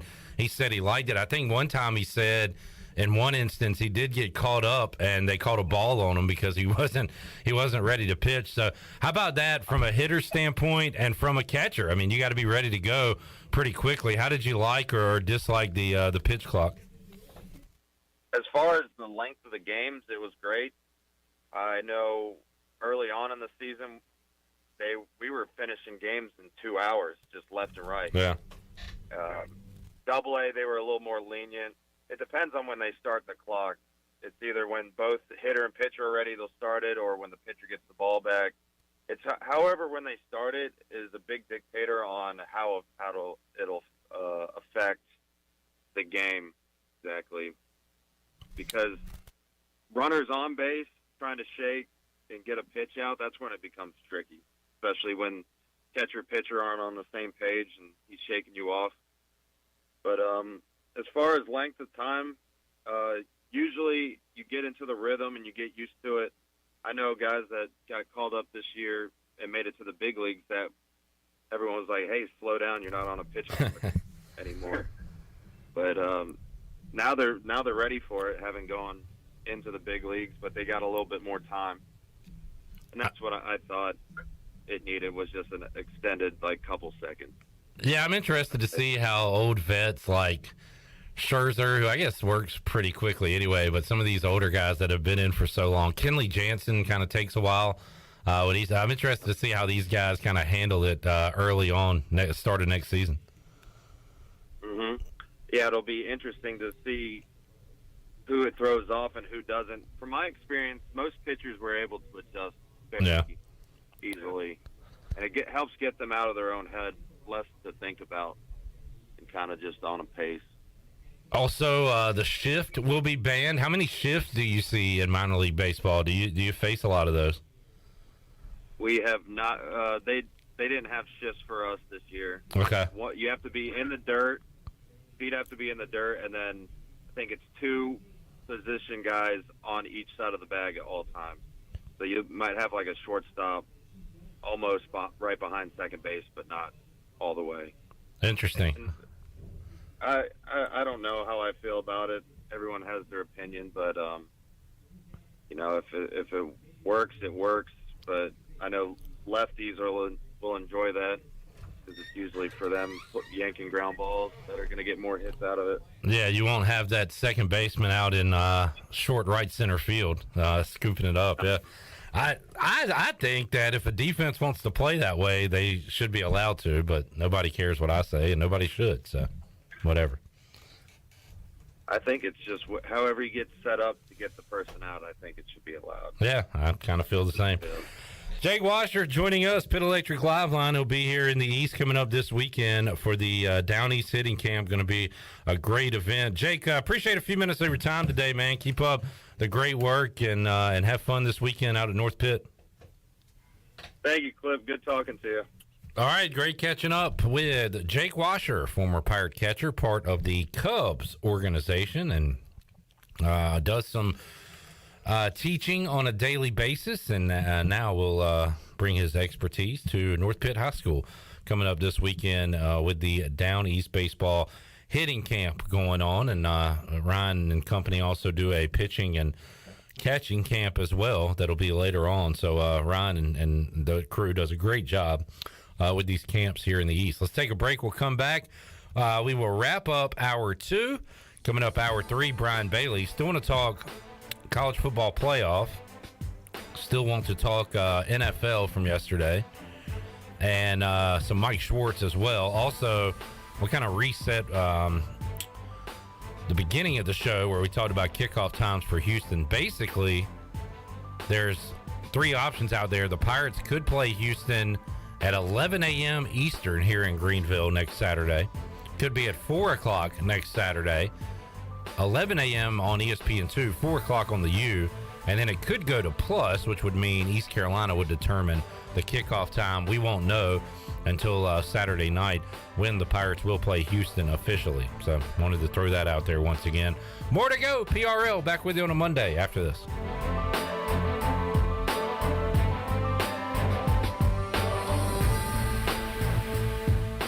The Buccaneer Music Hall is your beacon of music in the land of pirates. The doors open at noon, 7 days a week. And the Buck has live music every night, along with football.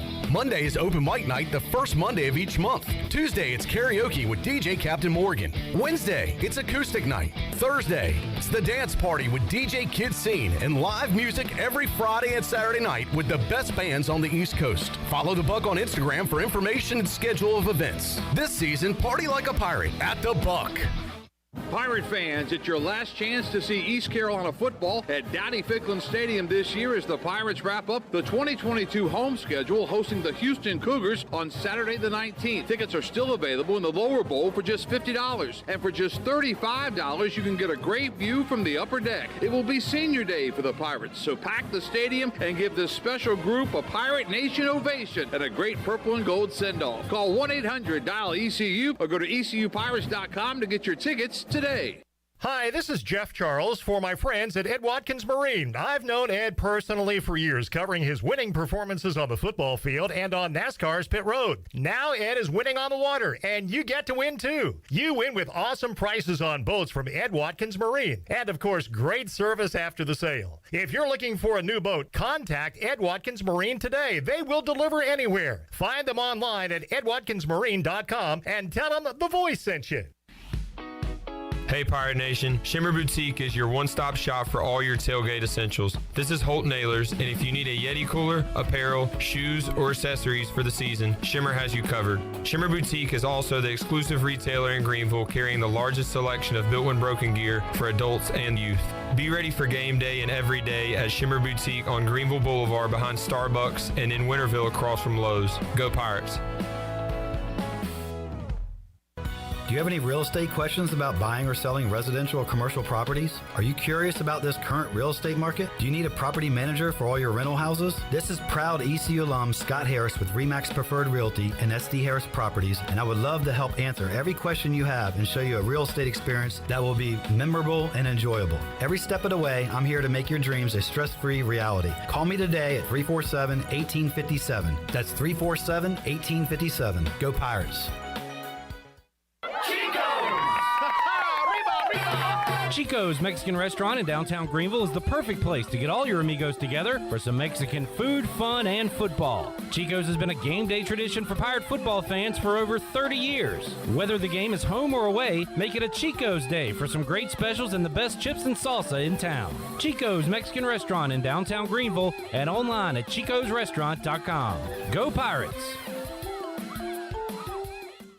Revive Health and Wellness of Greenville is here to enhance your health, assist you with weight loss goals, improve your overall feeling of well-being, elevate your natural beauty, and to give you the confidence that you need and deserve. Locally owned and operated by Samantha Casper, Revive Health and Wellness has a new location and is ready to serve you. Visit them at 2459 Emerald Place in Greenville. Call today to set up an appointment at 350-1805 or go online at revivehealthwellness.org.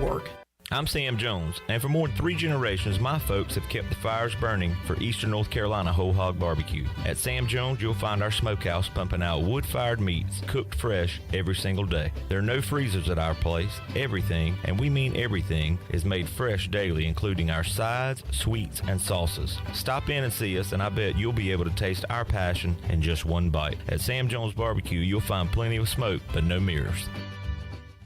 Hi, this is Morgan Ehlers, and you're listening to Pirate Radio, the voice of the Pirate Nation.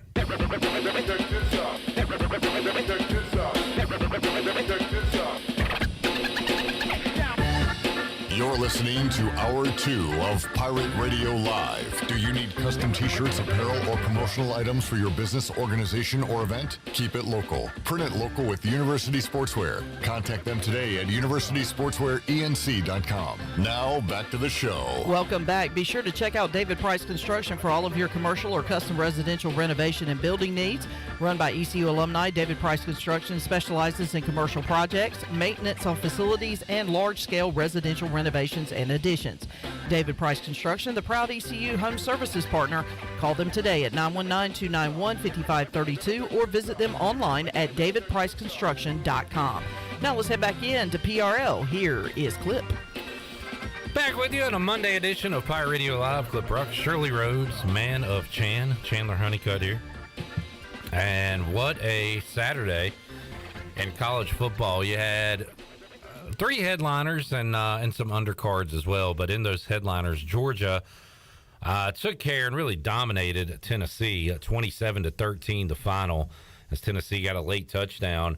But Georgia kind of cementing themselves as the top team in football. Ohio State fooled around with Northwestern. They were down in the second quarter, 7-0, tied at the half.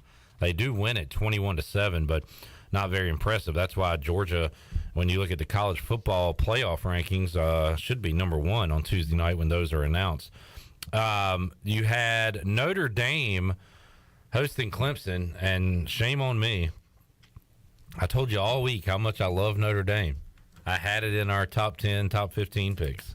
Love the Irish. Congrats on that, by the way. Saturday night. Something switched.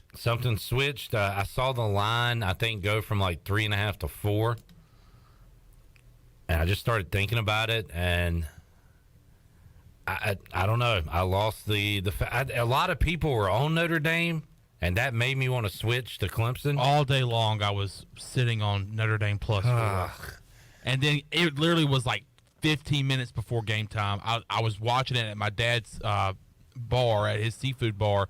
Had my buddy who I hadn't seen in a good while, my college roommate, who's a big Notre Dame fan. I said, hey, buddy, plus 4, I like it. But what I like even more is Notre Dame money line, and I'm hammering it right now. And boy, did it pay off. Yeah, my feelings swapped, so I was a loser on Saturday night. But a dominant effort by Notre Dame, and Clemson now in a world of hurt when it comes to the college football playoff. And then Alabama still had a shot. They run through the rest of the SEC. They get Georgia in a title game and beat Georgia. Then boom, they're back. They're in the championship. They're in the playoff. But not so fast, my friend. They lose to LSU. And how Family. Brian Kelly. Family. Showing the family jewels. Putting them on the table. Family. Going for 2 and getting the 2-point conversion in overtime to knock off Alabama. That was awesome. TCU remains undefeated. They are just sticking around. They've got a huge game coming up either this week or next week. It is this week at Texas on ABC 7:30. Now, and they finished at Baylor versus Iowa State. I mean, they're going to be favorites in those games. If they beat Texas and run the table, they got to win the Big 12 championship.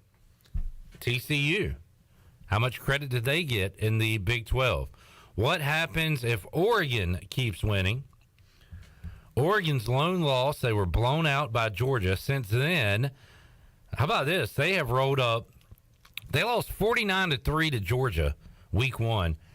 Since then, they have scored 70, 41, 44, 45, 49, 45, 42, 49. Every game has been in the 40s except the one where they scored 70. They got Washington, Utah, Oregon State left to go. If they're in the Pac-12 championship, I don't know how the Pac-12 divisions work. Could Oregon and USC face off? Because if that's the case, the one-loss Pac-12 champion has a say in the college football playoff. But then you've got Michigan and Ohio State. And if those two teams run the table, one of them is going to beat the other, so that team is certainly going to be in. Would the one-loss team in that scenario, would the Ohio State-Michigan loser be put into the college football playoff? I mean, I don't know. I'm really fascinated to see what they do this year. So, Chandler, you're probably not prepared for this. I'm not. Give me your 4 college football playoff teams. Georgia. I'd go Ohio State. Didn't look the best on Saturday against a 1-7 Northwestern team, but the weather was pretty crappy there. I think I might be leaning Michigan to beat Ohio State again. I'll probably go Michigan, Tennessee. TCU 5. Okay, no. Tennessee is not going to be. You think Tennessee still gets credit? They're not going to be in the SEC championship. Oh, they're not? That's right. That was for the championship berth. All right, I guess I'll go TCU if TCU wins out. TCU, if they go undefeated. If they win out, then TCU, I'll put them at 3, and I'll put Michigan. Now, but we're kind of factoring in what's going to happen. You think the Ohio State-Michigan loser could still get in? Or are you saying as of today? As of today. Okay. Is that what you at? Or you talk about? All right, here's No, I want to know who's going to be the 4 when we get to it. Georgia? Yes. Ohio State-Michigan winner. Yes. And I'll go Ohio State with that. Okay. Then Undefeated TCU. TCU. All right.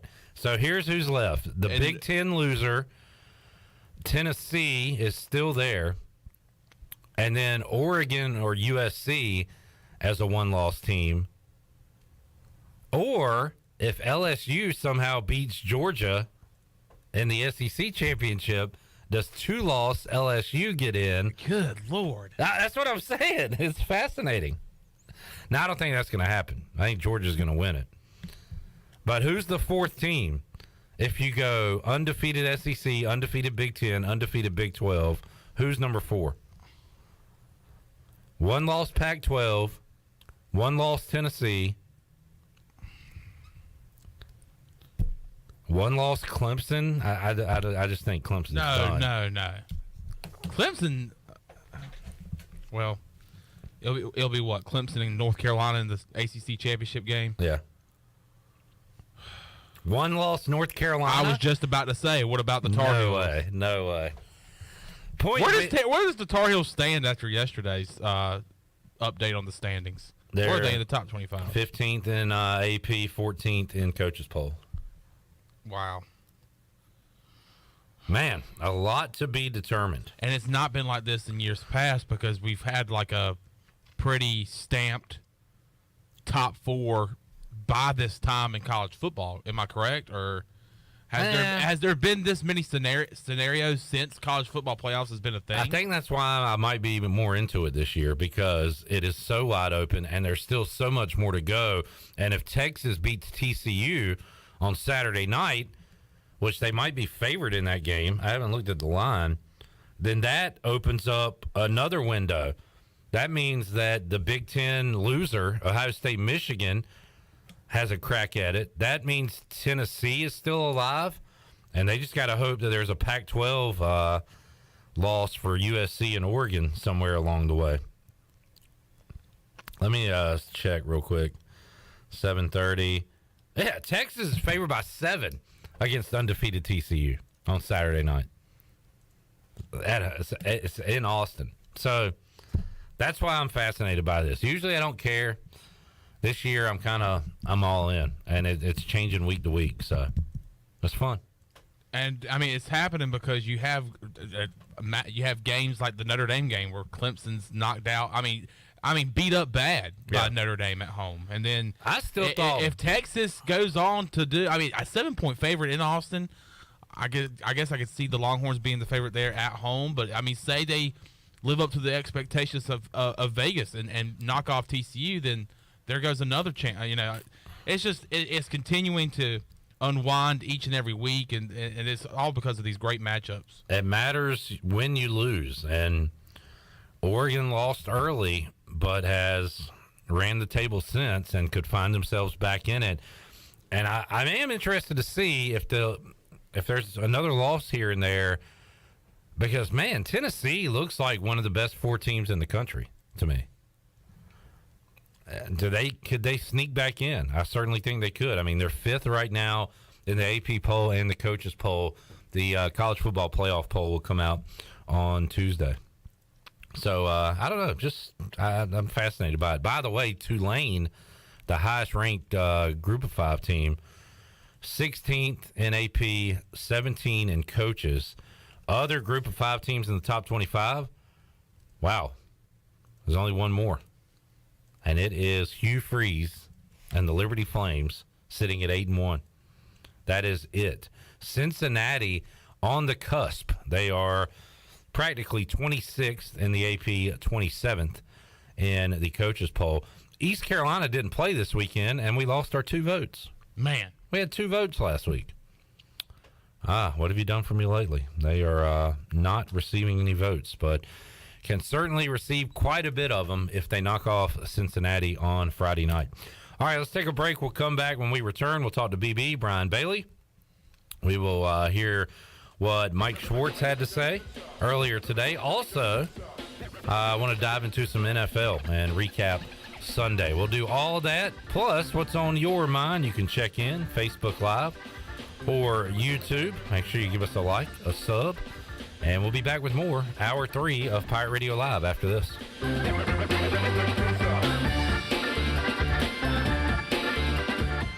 So how does short points work? Well, at Jersey Mike's, 6 regular number 13s plus 3 giant number 7s equals a free regular number 13. So Pepsi and Lay's now earn more points towards free subs. That adds up. Exactly. Download the Jersey Mike's app and earn rewards towards free subs with every sub, Pepsi, and Lay's you purchase.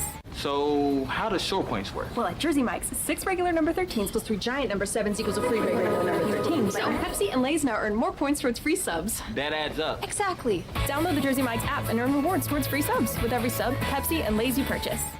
East Carolina Chrysler Dodge Jeep invites you to come and see their great selection of new cars, trucks, and Jeeps. New inventory is arriving every week in November, and 2022 models come with big rebates and great financing offers. It's the Black Friday sales event going on all month at East Carolina Chrysler Dodge Jeep in Greenville. Get 1.9% for 60 months plus $4,500 off on a new 2022 Ram 1500 Crew Cab. Get 2.9% for 72 months plus $1,500 bonus cash on a new 2022 Wagoneer. The 2022 Jeep Gladiator comes with $1,750 in rebates on all trims. And buy a new 2022 Jeep Compass with 2.9% financing for 60 months plus a $1,500 rebate. East Carolina Chrysler Dodge Jeep, across from the Craftmill in Greenville. Come see us. All offers do not include tax tags and $7.99 admin fee. Customers must qualify for all applicable rebates and subject to credit approval for all APR offers. See dealer for details.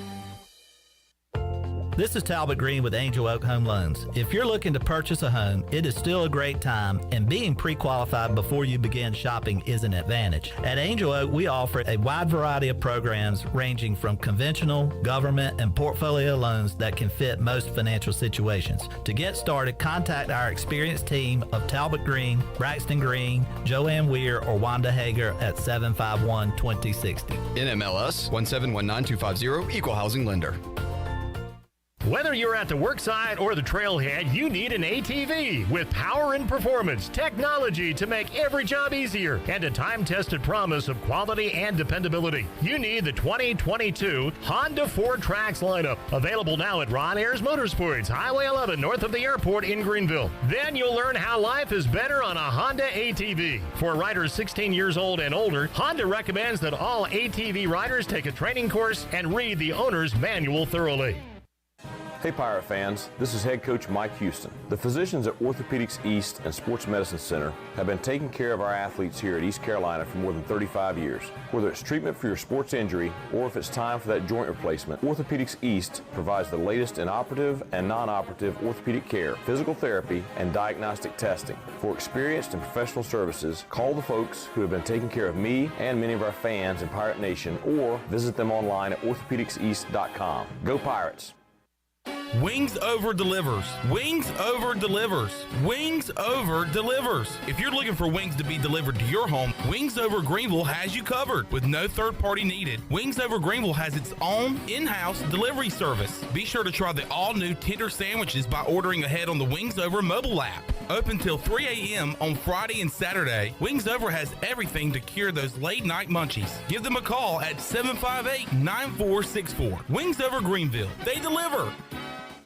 East Coast Grading and Utilities is your source for clearing, hauling dirt, and concrete work. East Coast Grading and Utilities handles all sewer and water issues as well. I'm David Vaughn. Whether putting in a new subdivision or helping you with any and all of your drainage problems, I can get the job done. Call me at 531-7494. No job is too big or too small. East Coast Grading and Utilities. Friends helping friends. 531-7494 for East Coast Grading and Utilities. This is Pirate Radio, WGHB Farmville, 1250 and 92.7 FM Greenville, WDLX Washington, 930 and 104.1 FM Washington.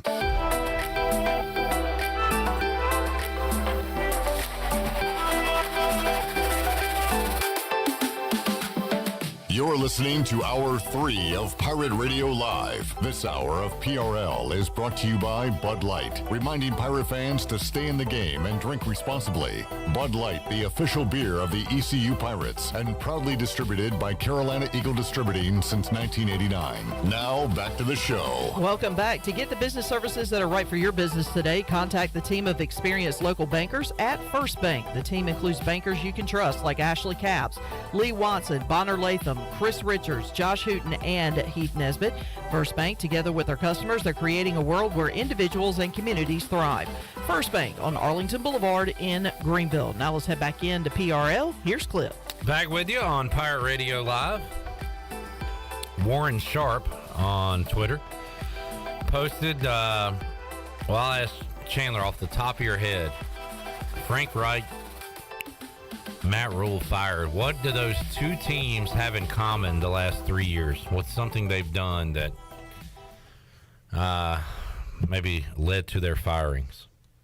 Now, the Colts have been a little better than the Panthers, but what did both of those teams do in the last 3 years?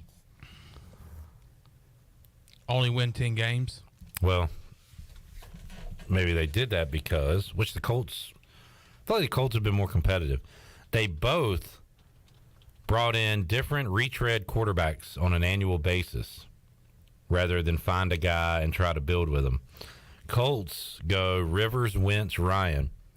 Rule, and the Panthers went Bridgewater, Darnold, Mayfield, which is wow. Not that you and Tony needed to be warned, but I waved the signal flag early that life with quarterback carousel, rotating QBs, when you don't have your guy, it's not fun. It's not fun, and it will cost your head coach's job. And it costs those guys as they have brought in different QB. And guess what? Ron Rivera, you might be on the chopping block. bringing in different quarterbacks every year, starting a new quarterback. And then what they do is they just end up going with Heineke. And it's fun for a while, and then it's not so fun. Heineke! Yeah, not today.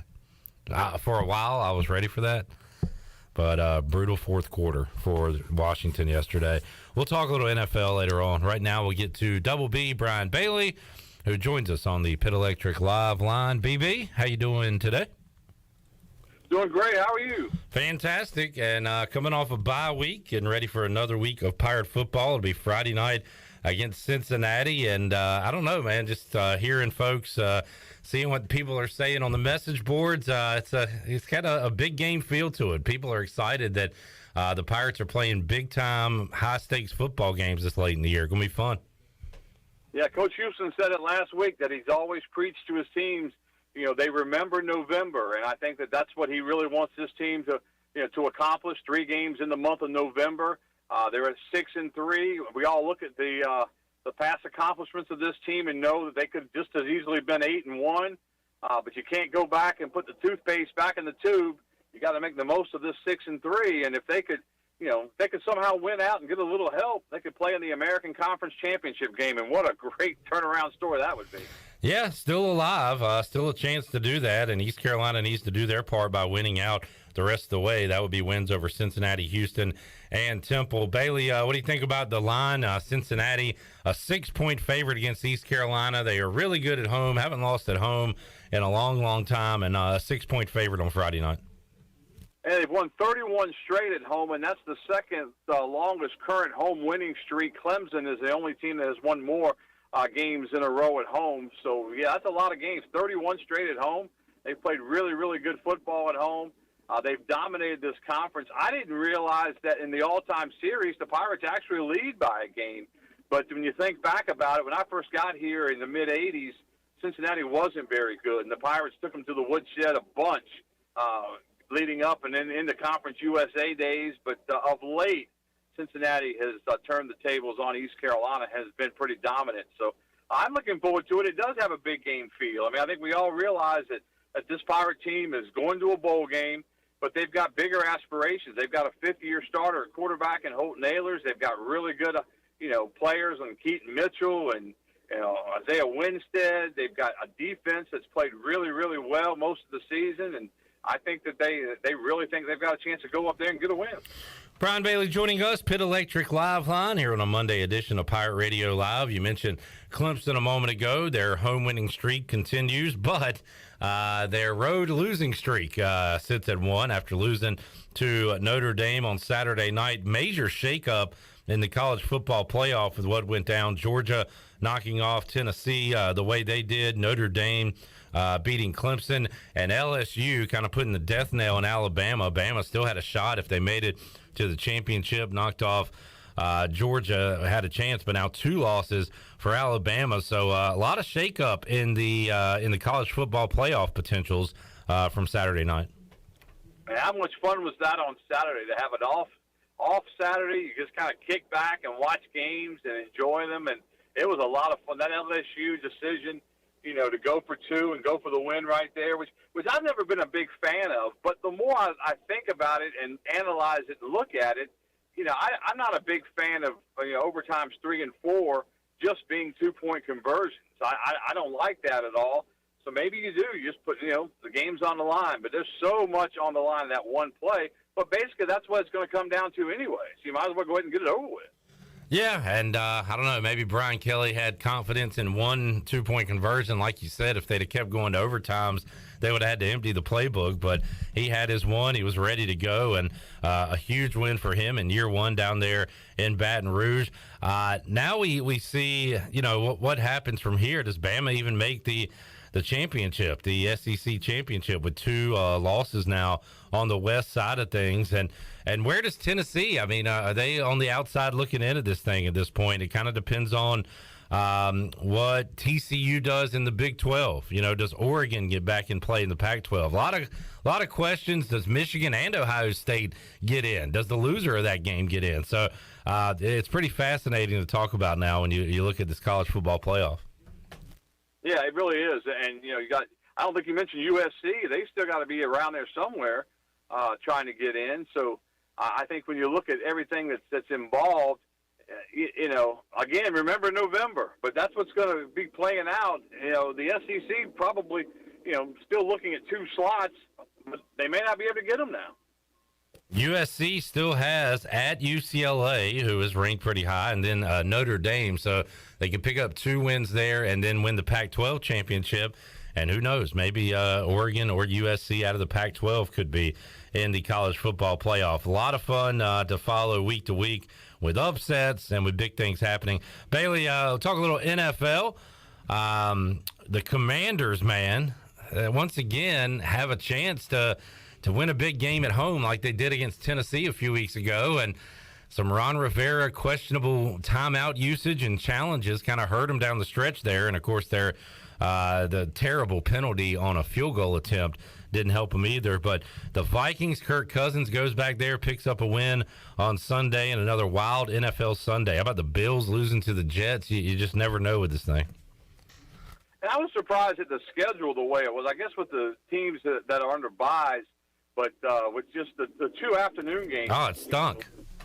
Yeah, it wasn't very good, even though the Tampa Bay Rams game turned out to be good because Tom Brady decided to play the last 45 seconds or so, and he got him in the end zone and got the win. But still, that was, those 2 games weren't very good. But the early games were fun to watch, and they were, again, another nice day just to sit around, watch a little football, and I was kind of relaxed because my Cowboys didn't have to play. So, how sick are you if you're the Rams? I mean, you control that game pretty much throughout, and then you give the ball back to Tom Brady, and I'm sure they tried. It sure as heck didn't look like they tried. They just gave up play after play after play, and then it looked way too easy for Brady and the Bucs there at the end.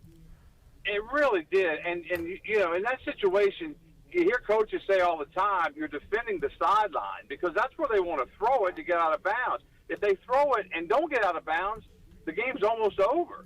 So, they knew where they were going to throw the ball, and they acted like that they had no idea that they were going to run a little sideline route. And they ran, 3 of them to get down close? It was like a hot knife through butter how easy that went. And especially if you compare the rest of the game, that Tampa Bay couldn't do anything, and then all of a sudden the magic just appeared, and they went right down the field. Brian Bailey joining us Monday Night Football tonight. Interesting matchup. You got the Ravens at New Orleans, and the Ravens are a slight road favorite in that game tonight. We'll have it here for you right here on Pirate Radio. Bailey, a lot of the sports intersecting with basketball on here in the Pirate Radio studios. East Carolina tipping off, taking on Mercer on Tuesday night. A lot of unknowns with this basketball team.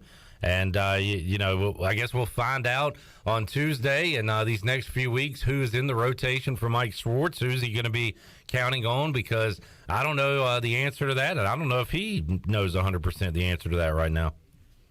Yeah, I would say these first couple of games are going to be a learning process for a lot of the coaching staff and for the players as well because, this is basically a whole new program. I've had so many people come up to me that have been able to go to practice, gotten permission to go in and watch a little bit of practice, and just they come out raving about what a really hard-nosed, blue-collar coach that Mike Schwartz is, and that they think the players believe in him, and it's going to take a great effort. Wins are going to be hard to come by, especially in this first year, but they're going to start with defense. If you play defense for Mike Schwartz, you'll play some. And I think that's what we're going to see starting with Game 1 tomorrow night. I'm looking forward to seeing them out there and seeing this new Pirate basketball team. And the ladies, they tip it off tonight, so we're going to see a little bit of that coming up. And Duke, Carolina State all playing tonight as well. It got busy all of a sudden. And I know you're not, you're still in football mode, and you've got football to watch and football to cover with East Carolina and the high school playoffs and everything. But basketball, they don't care. They don't wait. It's going on. So it should be a lot of fun this year following that as well. And then you got some baseball, Purple Gold World Series going on this past weekend at Clark LeClaire as Cliff Godwin's guys playing a little fall ball here before they get ready to kind of take a break before the real deal gets kicked off coming up in February. Yeah, I tell you, I went out there on Saturday and got some of the highlights, and it was such a beautiful day. And Sunday was a beautiful day. how many times do you play a Purple Gold World Series in November when you're getting 75 and 80 and 85 degrees? It was really, really nice. And, it's kind of like the Pirates have a program now where they don't rebuild, they just reload. And there was a lot of talent out there. And I'm anxious to hear from Coach Godwin later on to see, what kind of parts he's looking for. He was talking to me and said he really likes the pitching staff, and they pitched really well in this World Series. But he said they have a chance to be really deep on the mound, and you can see it with some of those guys. I mean, pitching is so vital. I told him, they always say you never can have enough pitching, and I think he's really pleased with his staff right now.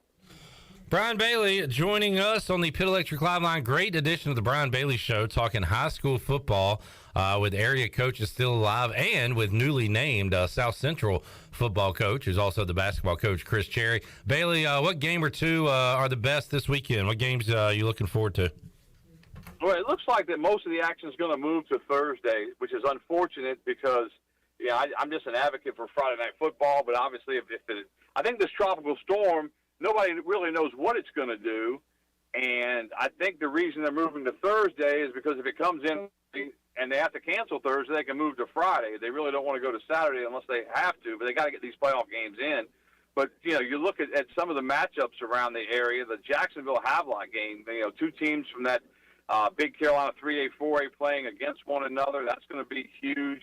I think Rose High is going to have a really tough test down at the undefeated 71st squad, so keep an eye on that one. But Rose, with Will Bland as coach, has shown before they can get hot in the playoffs and go a long way. So I think that's another thing you can look forward to. Man, a ton going on. Great time to be a sports fan. Brian Bailey joining us here on Pirate Radio Live. BB, we'll check you out later. When are you guys heading to Cincinnati? Sometime around noon on Thursday, and so we'll head to Cincinnati then. Game time 8:00 on Friday night, which is kind of a late start for us. Trying to get stuff back for the 11th, so we won't be able to get anything back, because those games take 3.5 and 4 hours, and it'll be early on Saturday morning before the team gets back to Greenville. But hopefully, the team comes back to Greenville with a big W on the plane. That'd be fun. And we'll make our predictions later in the week. I'll put this out there. I'm gonna say this team from North Carolina that plays in that stadium coming up Friday will play better than the one that played in that stadium on Sunday. Yeah, I think so. Because that was ugly. 35-0, 35-0 before you could even get your popcorn. Bailey, thanks for joining us, man. Sounds good. Thank you. There's BB. You can hear the Brian Bailey Show coming up in about 35 minutes right here on Pirate Radio. We will take a break, come back. Tell you what, Shirley. You want to break out an old booty bag? Yeah. Booty, booty, booty, booty, booty everywhere. Booty, booty, booty, booty, booty everywhere. All right. 317-1250, the number. What caller are we looking for today, Shirley? I'm going to go with lucky number 7. And what are we giving away? How about a $15 gift card to A.J. McMurphy? All right, we'll be there Wednesday night with sports trivia, with football on, hoops on. Going to be a lot of fun, and you can be a winner right now if you're caller number 7. Quick update on the Buccaneer Music Hall scoreboard presented by Dubuck. Dubuck. James Madison can crack 100 with a bucket here, and I'm stalling to see if they can do it so I can report their score. Baseline drive, kick out, 3 is no good. Oh, rebound, putback's good. James Madison 100, Valley Forge 18. 100 to 18, the Dukes. Oh my! On top of gosh. Valley Forge. Rough start to the season for Valley Forge. All right, we'll take a break, come back. You're a winner. We're back after this. Hey, Troy D here with my good friend Kelvin Rawls from Pestech. Kelvin, I just want to thank you and Chris and all the great folks at Pestech for such awesome service. You totally eliminated the mosquitoes in my backyard, plus the fire ant problem I was having in the yard. Hey, you're certainly welcome, Troy. I have heard the same thing from all of our customers. With everyone being home, they want to enjoy the outside and being mosquito, fire ant, and pest-free. Enjoy all your property from the kitchen to the curb. Visit pesttechofgreenville.com today for complete service. Are you ready for some football, Pirate Nation? Bud Light is America's favorite light beer and the official beer of the ECU Pirates. When planning your fun times this football season, be sure to pick up some Bud Light at your favorite retailer. Bud Light carefully brews their beer to be perfect for anywhere there's fun. Because when there's fun, Bud Light is there. Get ready to have fun this season, Pirate Nation, and always stay in the game and drink responsibly. Bud Light, the official beer of the ECU Pirates, and proudly distributed by Carolina Eagle Distributing since 1989. The Dickinson Avenue Public House is a lively and diverse restaurant in Greenville that utilizes fresh and local ingredients. With influences of Creole, Asian, and upscale Southern cuisine, the Dickinson Avenue Public House offers a seasonally rotating menu and a full-service bar with rotating craft brews on tap. Come to the intersection of 8th and Dickinson and enjoy $1 drafts on Tuesday, half-price flights on Wednesday, half-price wine bottles on Thursday, and $1 oysters Tuesday through Friday from 5:30 to 7. For more details, check out their website at daphousenc.com. UBE and PirateWear.com is excited to offer Pirate Nation the largest selection of new ECU merchandise and tailgate supplies ever. UBE has the best prices in town, so that makes UBE your one-stop shop for all things ECU. UBE does daily restocks of Champion, Adidas, and Under Armour. Don't forget to bring your young Pirates in to plunder the Crow's Nest, which is the only kids store dedicated to ECU. Plenty of free parking uptown in Greenville. Visit them at PirateWear.com. Go Pirates! Your vehicle is a big part of your life. That's why you should trust the team at Greenville Auto World for all your vehicle needs. Greenville Auto World believes in fair prices, superior service, and treating customers right. Visit GreenvilleAutoWorld.net to see their fully stocked inventory of SUVs, trucks, and cars. Need a lift kit, custom rims, or wheels? Greenville Auto World can upgrade your vehicle today. For sales or service, visit Greenville Auto World on Highway 43 in Greenville. What a perfect time to be in Greenville, North Carolina. ECU football is going back to a bowl game. ECU basketball is getting cranked up. And Greenville's newest sports bar is officially open. Coco Sports Bar, located in the Big Lots Shopping Center right off of Greenville Boulevard, has the largest variety of delicious food, including burgers, quesadillas, Philly cheesesteak egg rolls, chicken and waffles, and of course, the best wings in town. Check out Coco Sports Bar on Facebook for the latest information on menu items, drink and lunch specials, and more. Open 7 days a week. Go Pirates! Do you need custom t-shirts, apparel, or promotional items for your business, organization, or event? Keep it local. Print it local with University Sportswear. University Sportswear ENC.com is your one-stop shop for all promotional products for your business. With over 1 million items to shop from, University Sportswear ENC.com offers high-quality products at prices to fit any budget. Visit University Sportswear ENC.com for contact information and to get shopping. University Sportswear ENC.com, the official sportswear provider of Pirate Radio. Hey Pirate Nation, this is Brian Buck with Buck Insurance Agency. This season, when you attend your favorite sporting event, take the game day pledge. If your team is playing, win or lose, support your team to the end of the game.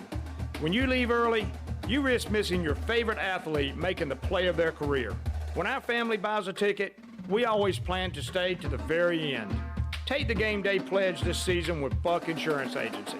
Play to the end, stay to the end. This is Coach Donnie Kirkpatrick, offense coordinator for ECU football, and you're listening to Pirate Radio, the voice of the Pirate Nation.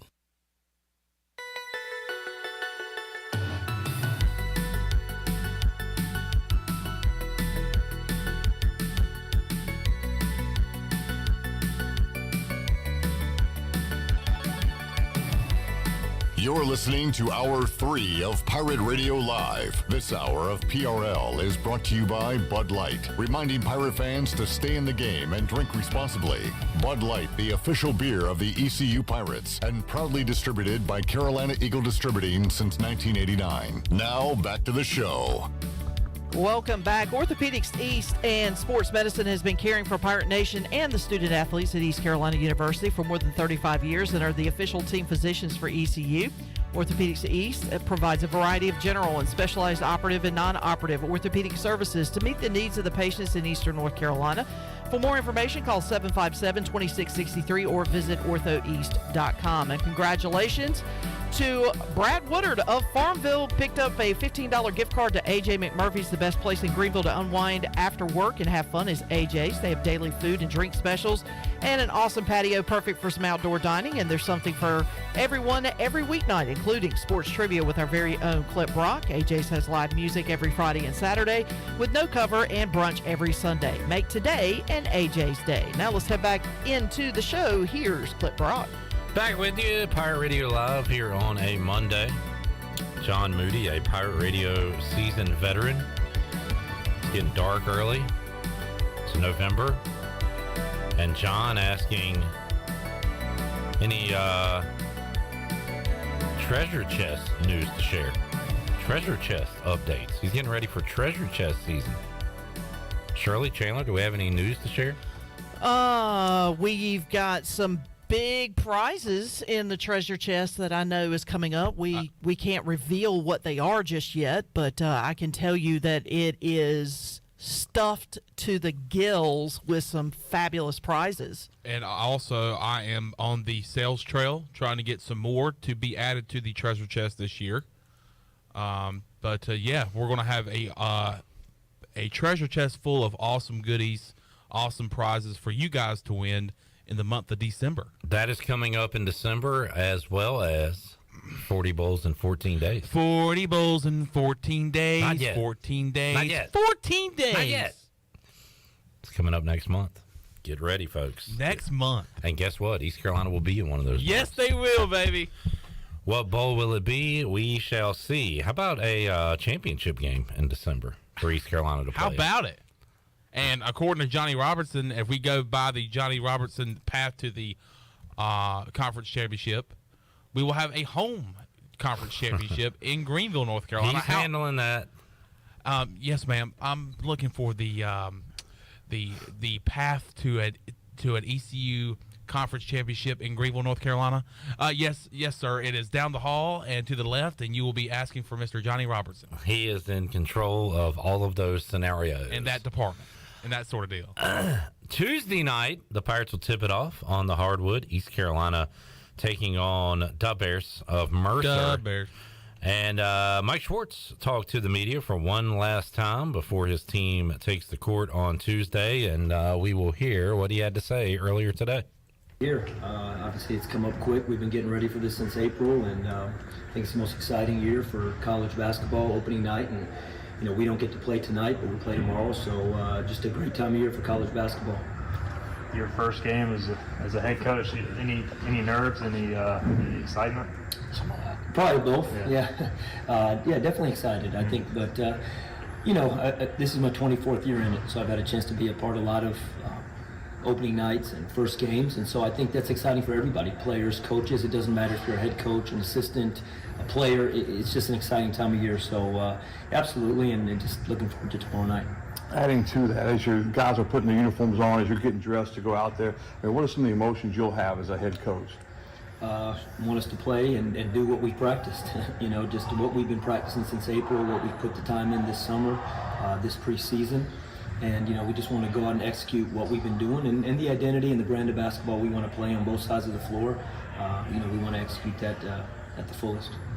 You guys have spent so much time practicing. Are you just ready to roll the ball out there and see kind of how the guys react? Yeah, I don't know if we want to term it, Stephen, as roll the ball out there, but I think we're definitely ready to face someone else. I think this is around the country when you get to this point. College basketball has now become a year-round sport. You're practicing all summer. You're practicing, so in the spring. And so what happens is you get to this time of year and you definitely know your guys are ready to face someone else. They're ready to compete against someone else. And with that, there'll be a lot of adversity, and it'll come quick. But without a doubt, they're just excited to get out and face someone else. Do you have a starting five in mind? I'm sure you might not want to tell us, but you kind of have that. Yeah, no, it's not about not saying anything. This is the thing, Stephen, for us. Right now, every single moment we have, whether it's we still have another practice today, we have a meeting tonight, we have a shoot-around tomorrow.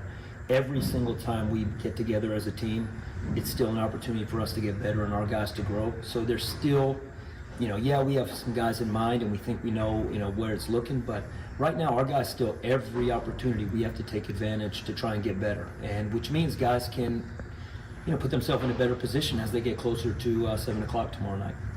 In the first game, do you expect to go maybe a little deeper in your bench than you were early in the season? Yeah, great point. Probably, you would think so. I think, like Steven, you do want to see how guys react when the lights come on and they see someone else in front of them. So I think with that, there's a chance that more guys may play or minutes may be divvied up a little bit more.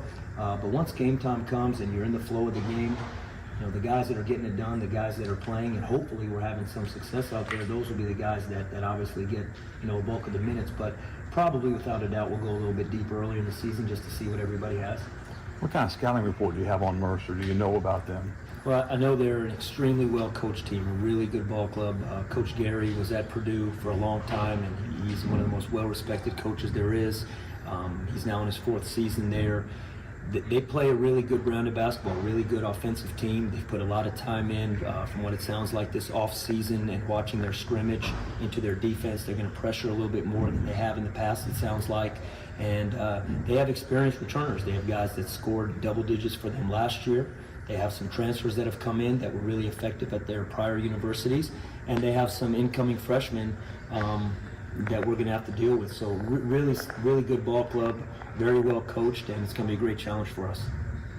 Do y'all expect to have tabs available as far as game action tomorrow? I think it's a lot like we talked about, Stephen, that we're still in that mode where right now we have another practice today, so we'll see how he feels after the practice. We have a shoot around tomorrow, so he's in that mode. But like I said 2 weeks ago at the introductory tip-off, that he's been cleared for practice. Now it's just a matter of him getting in game shape and where he is and how he recovers day to day. So I think we'll know more closer to tomorrow after shoot around. Anybody else that could be not available or any other injuries? Well, I look at it like this. We still have another day of practice. I'm just hoping everybody's available tomorrow. We still got a practice today and a shoot around tomorrow. So until 7 o'clock tomorrow, we'll see who everybody that's available. Hopefully it will be. I guess y'all had secret scrimmages, not so secret scrimmage this day and age in college basketball. What did you learn about your team in those outings? Just that our guys really have bought 2 feet into what we want our identity to be. And that by no means, equates that there was no mistakes or, there was a lot of things we got to get better, a lot. But what I did see about these guys, and I love this group and really respect the way they bought 2 feet into our system, what we want to do on defense, what we want to do on offense. And they had a great energy about them. And, now it's a matter of, again, I've said this before, this time of year with the situation we're in, it's not as much what we do, but it's how we do it. But now we're getting to that time of year where what we do and how they have to go together. It's how we do it, but we have to do what we do really well and execute in that. So we'll see tomorrow night where that is. You've talked a lot about defense. How do you feel like they've been executing through practice this far? I think that part I feel, I think comfortable is the wrong word. I don't think coaches are ever comfortable, ever feel good about things. But I do know this, that if you came to our practices back from April through what we're about to do here in the next 15 minutes and to yesterday, every practice is very physical, is very competitive, and defense is a huge component of that. So, and our guys have bought into that. There's never any moping about it. There's never any trying to do it a different way. They know what the standard is defensively in terms of every day in practice, and that's what you practice for. You hope that come game time that carries over, and it doesn't mean that it necessarily will every time, but that is what we want our identity to be. How excited are you to see the defensive team feed off a crowd, a live crowd tomorrow? Oh, no, really excited about that. And that's what makes college basketball great. I'm so excited about the students being in here. Again, I've seen it on film. I've been in this building before, as we've talked about before. I hope it's a fantastic crowd tomorrow night. There's not going to be a lot of basketball going on tomorrow night. I think tonight, opening night, most of the college teams play in the country. Every single NBA team plays in the NBA tonight, all 30 teams. So tomorrow night there's a handful of games, and I know there's a lot going on in the country, which is great, but hopefully that we'll get some Minji's Madness in there tomorrow night. All right, there is Mike Schwartz, fired up, ready to go, 2 feet in. I've got my 2 feet in. Chandler, your feet's firmly planted?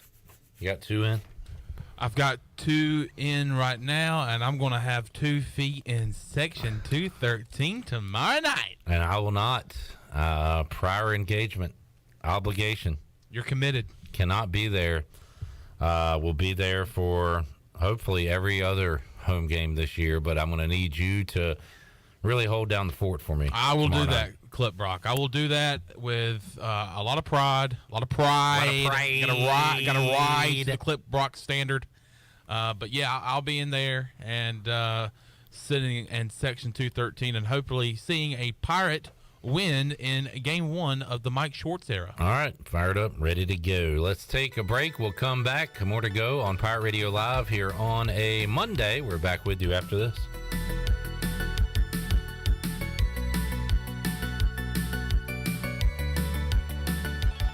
Here today with Jeff Stein from Brown & Wood. Hey, Jeff, how's inventory going? Inventory levels are increasing. For the first time in over 45 days, we have Mazdas in stock, Buick in stock, Cadillac in stock, and GMC in stock. I highly encourage the customer to go to gmc.com, build and price their vehicle, share that with Brown & Wood, and let us place your order. We need some price protection for these customers, and you got to place an order to have that. Brown & Wood, your #1 dealership in Greenville, and the home of the lifetime powertrain warranty.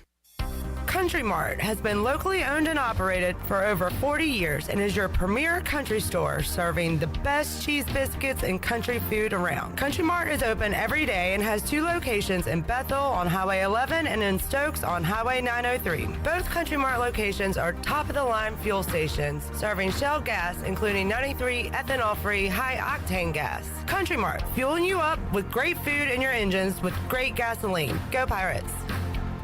Where can you go where the beer is cold and friendship is forever? Pabst is the place that's in our hearts where we can be together. Pabst Blue Ribbon. This is the place. Hey, Pirate fans, get stocked up for tailgating season with PBR at your favorite retailer. Look for the QR code on the PBR display and register for a chance to win a pizza oven. Game day or any day, all Pirates prefer PBR. Are you suffering from anxiety, sleep issues, or chronic pain? Have you heard of CBD? You can learn about the benefits of CBD right here in Greenville at the Hemp Garden. Hemp Garden offers a variety of products and solutions that are truly making a difference in our community. Hemp Garden also provides products that can assist with energy and focus. Have a pet? Come check out their selection of CBD pet products. Visit Hemp Garden to speak with a CBD specialist in a relaxed and welcoming environment today. Exclusive discounts are offered to first-time customers. Hemp Garden, located at 3040 South Evans Street in the Target Shopping Center in Greenville. This is Holt Nailers. I've been eating at Parker's Barbecue since I was a kid. Now, all these years later, I still love to eat at Parker's. In fact, I love it so much, I bring my entire offensive line with me. They protect me, and I look out for them with great food from Parker's Barbecue. So whether you bring the team like me or just your friends and family, the awesome barbecue, chicken, and seafood at Parker's is a win every time. Parker's Barbecue, where they always treat you like family. Welcome to US Cellular, where new and current customers choose any phone they want for free. Free? Even the one with 5G and lots of storage? Free. And the one with the latest everything? Free. At US Cellular, any phone you see is free, whether you're a new or current customer. US Cellular, America's locally grown wireless. Terms apply. See uscellular.com for details. We all love using Uber Eats, DoorDash, and grocery pickup. It makes life so much easier. Well, now there is cellular delivery, and the team at Cellular Warehouse has perfected the process. They will deliver your new phone right to your door with all your information loaded on the new phone, and the best thing is there is no charge for this awesome service. And you don't have to waste half the day sitting in a Cellular store. Call Toby Williams today at 252-799-7051 and let his team of experts make your cellular delivery today. Cellular Warehouse, your local U.S. Cellular authorized agent, serving all of Eastern North Carolina. Do you have an old injury or some pain that's been holding you back all year? It's time for you to get better. With Kinetic Physical Therapy and Wellness, we can help you get your life back. Whether you need to get back to a sport, back in the gym, or just back to enjoying life, our team of specialists use a one-on-one, hands-on approach in our state-of-the-art facility to get you back moving again. Don't settle for where you are. Don't stay in pain. Visit kptonline.com today to see how Kinetic Physical Therapy and Wellness can help you live well, move more, and hurt less. This is CJ Mayhew, and you're listening to Pirate Radio, the voice of the Pirate Nation.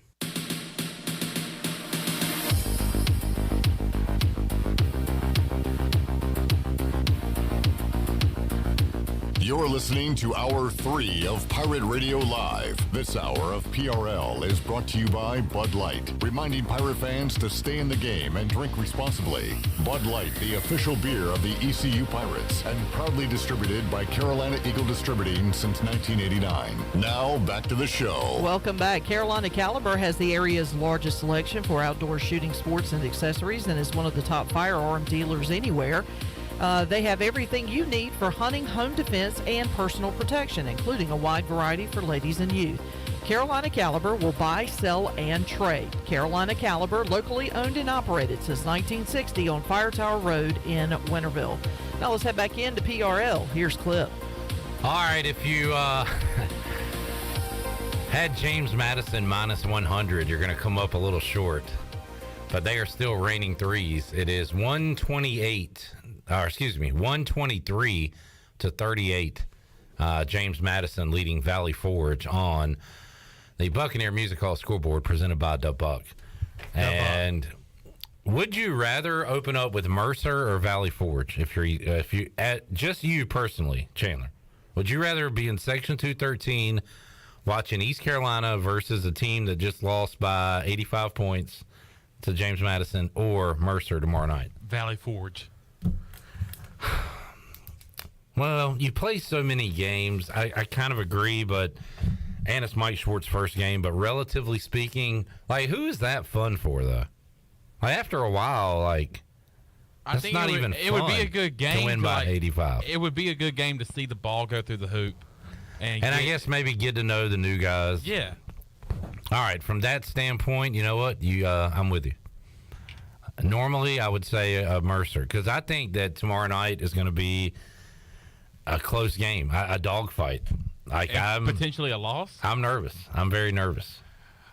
Mercer. I'm more nervous about ECU Mercer tomorrow night than I am ECU Cincinnati on Friday. Are you? I would say you're nervous then. My gosh.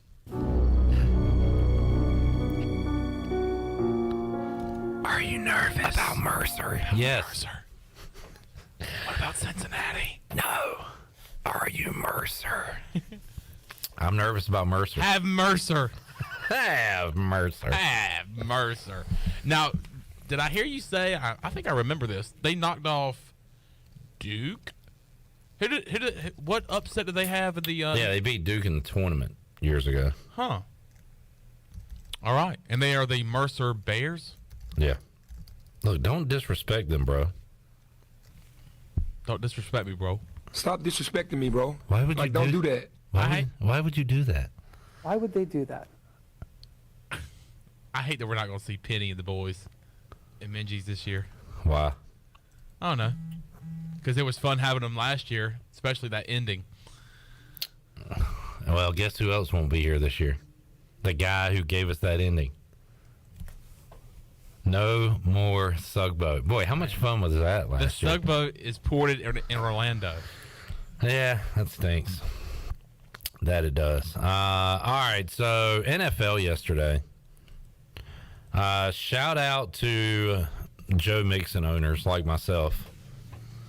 I had one win in one of my fantasy leagues.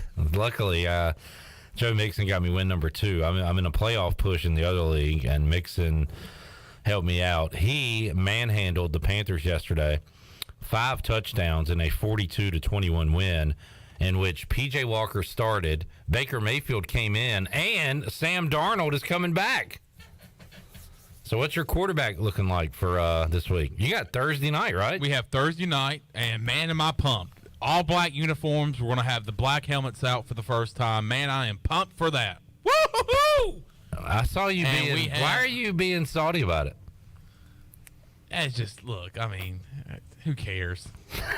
I mean, who cares? Okay, I hear you. And the tweet was sent out after the loss. Like, who cares? And, but there is an answer to the quarterback situation coming up on Thursday. It will be P.J. Walker starting at quarterback for the Panthers for the second straight game.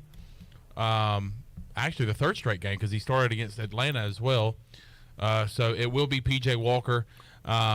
Steve Wilkes was asked about it today, and he basically said, I mean, look, P.J. Walker was not the only one to have a bad game. If I'm going to bench players based off of bad games, then majority of the team will be benched.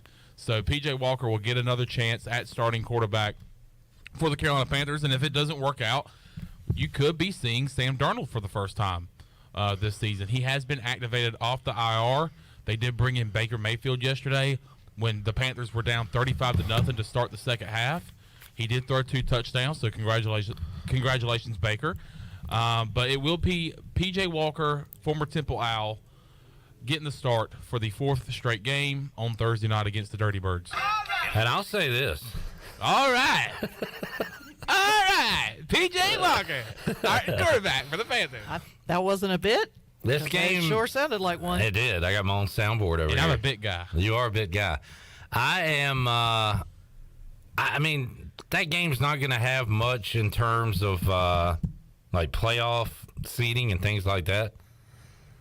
Maybe for the Falcons, but I do think it'll be a good game Thursday night. I mean, these teams played an epic one 2 weeks ago. Yes, absolutely. I think they'll play another.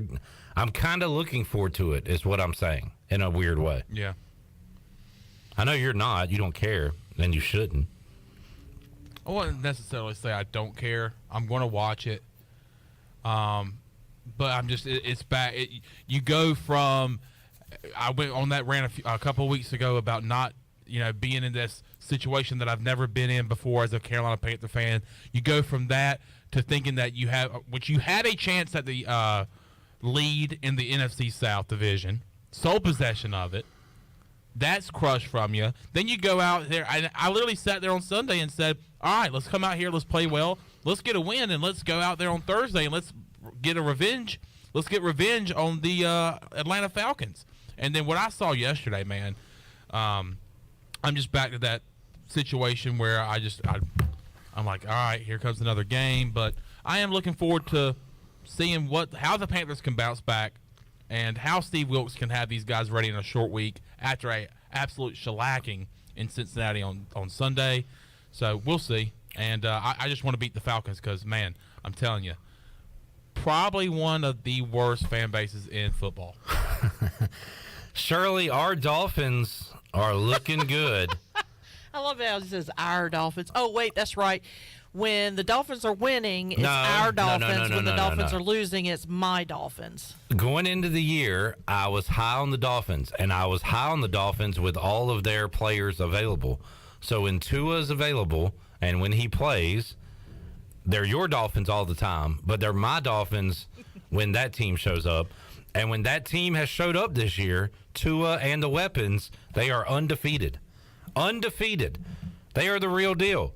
And when all those guys are playing, they're our Dolphins. So our Dolphins with a great win yesterday on the road at Chicago. Justin Fields looking good, too, by the way. 178 rushing yards.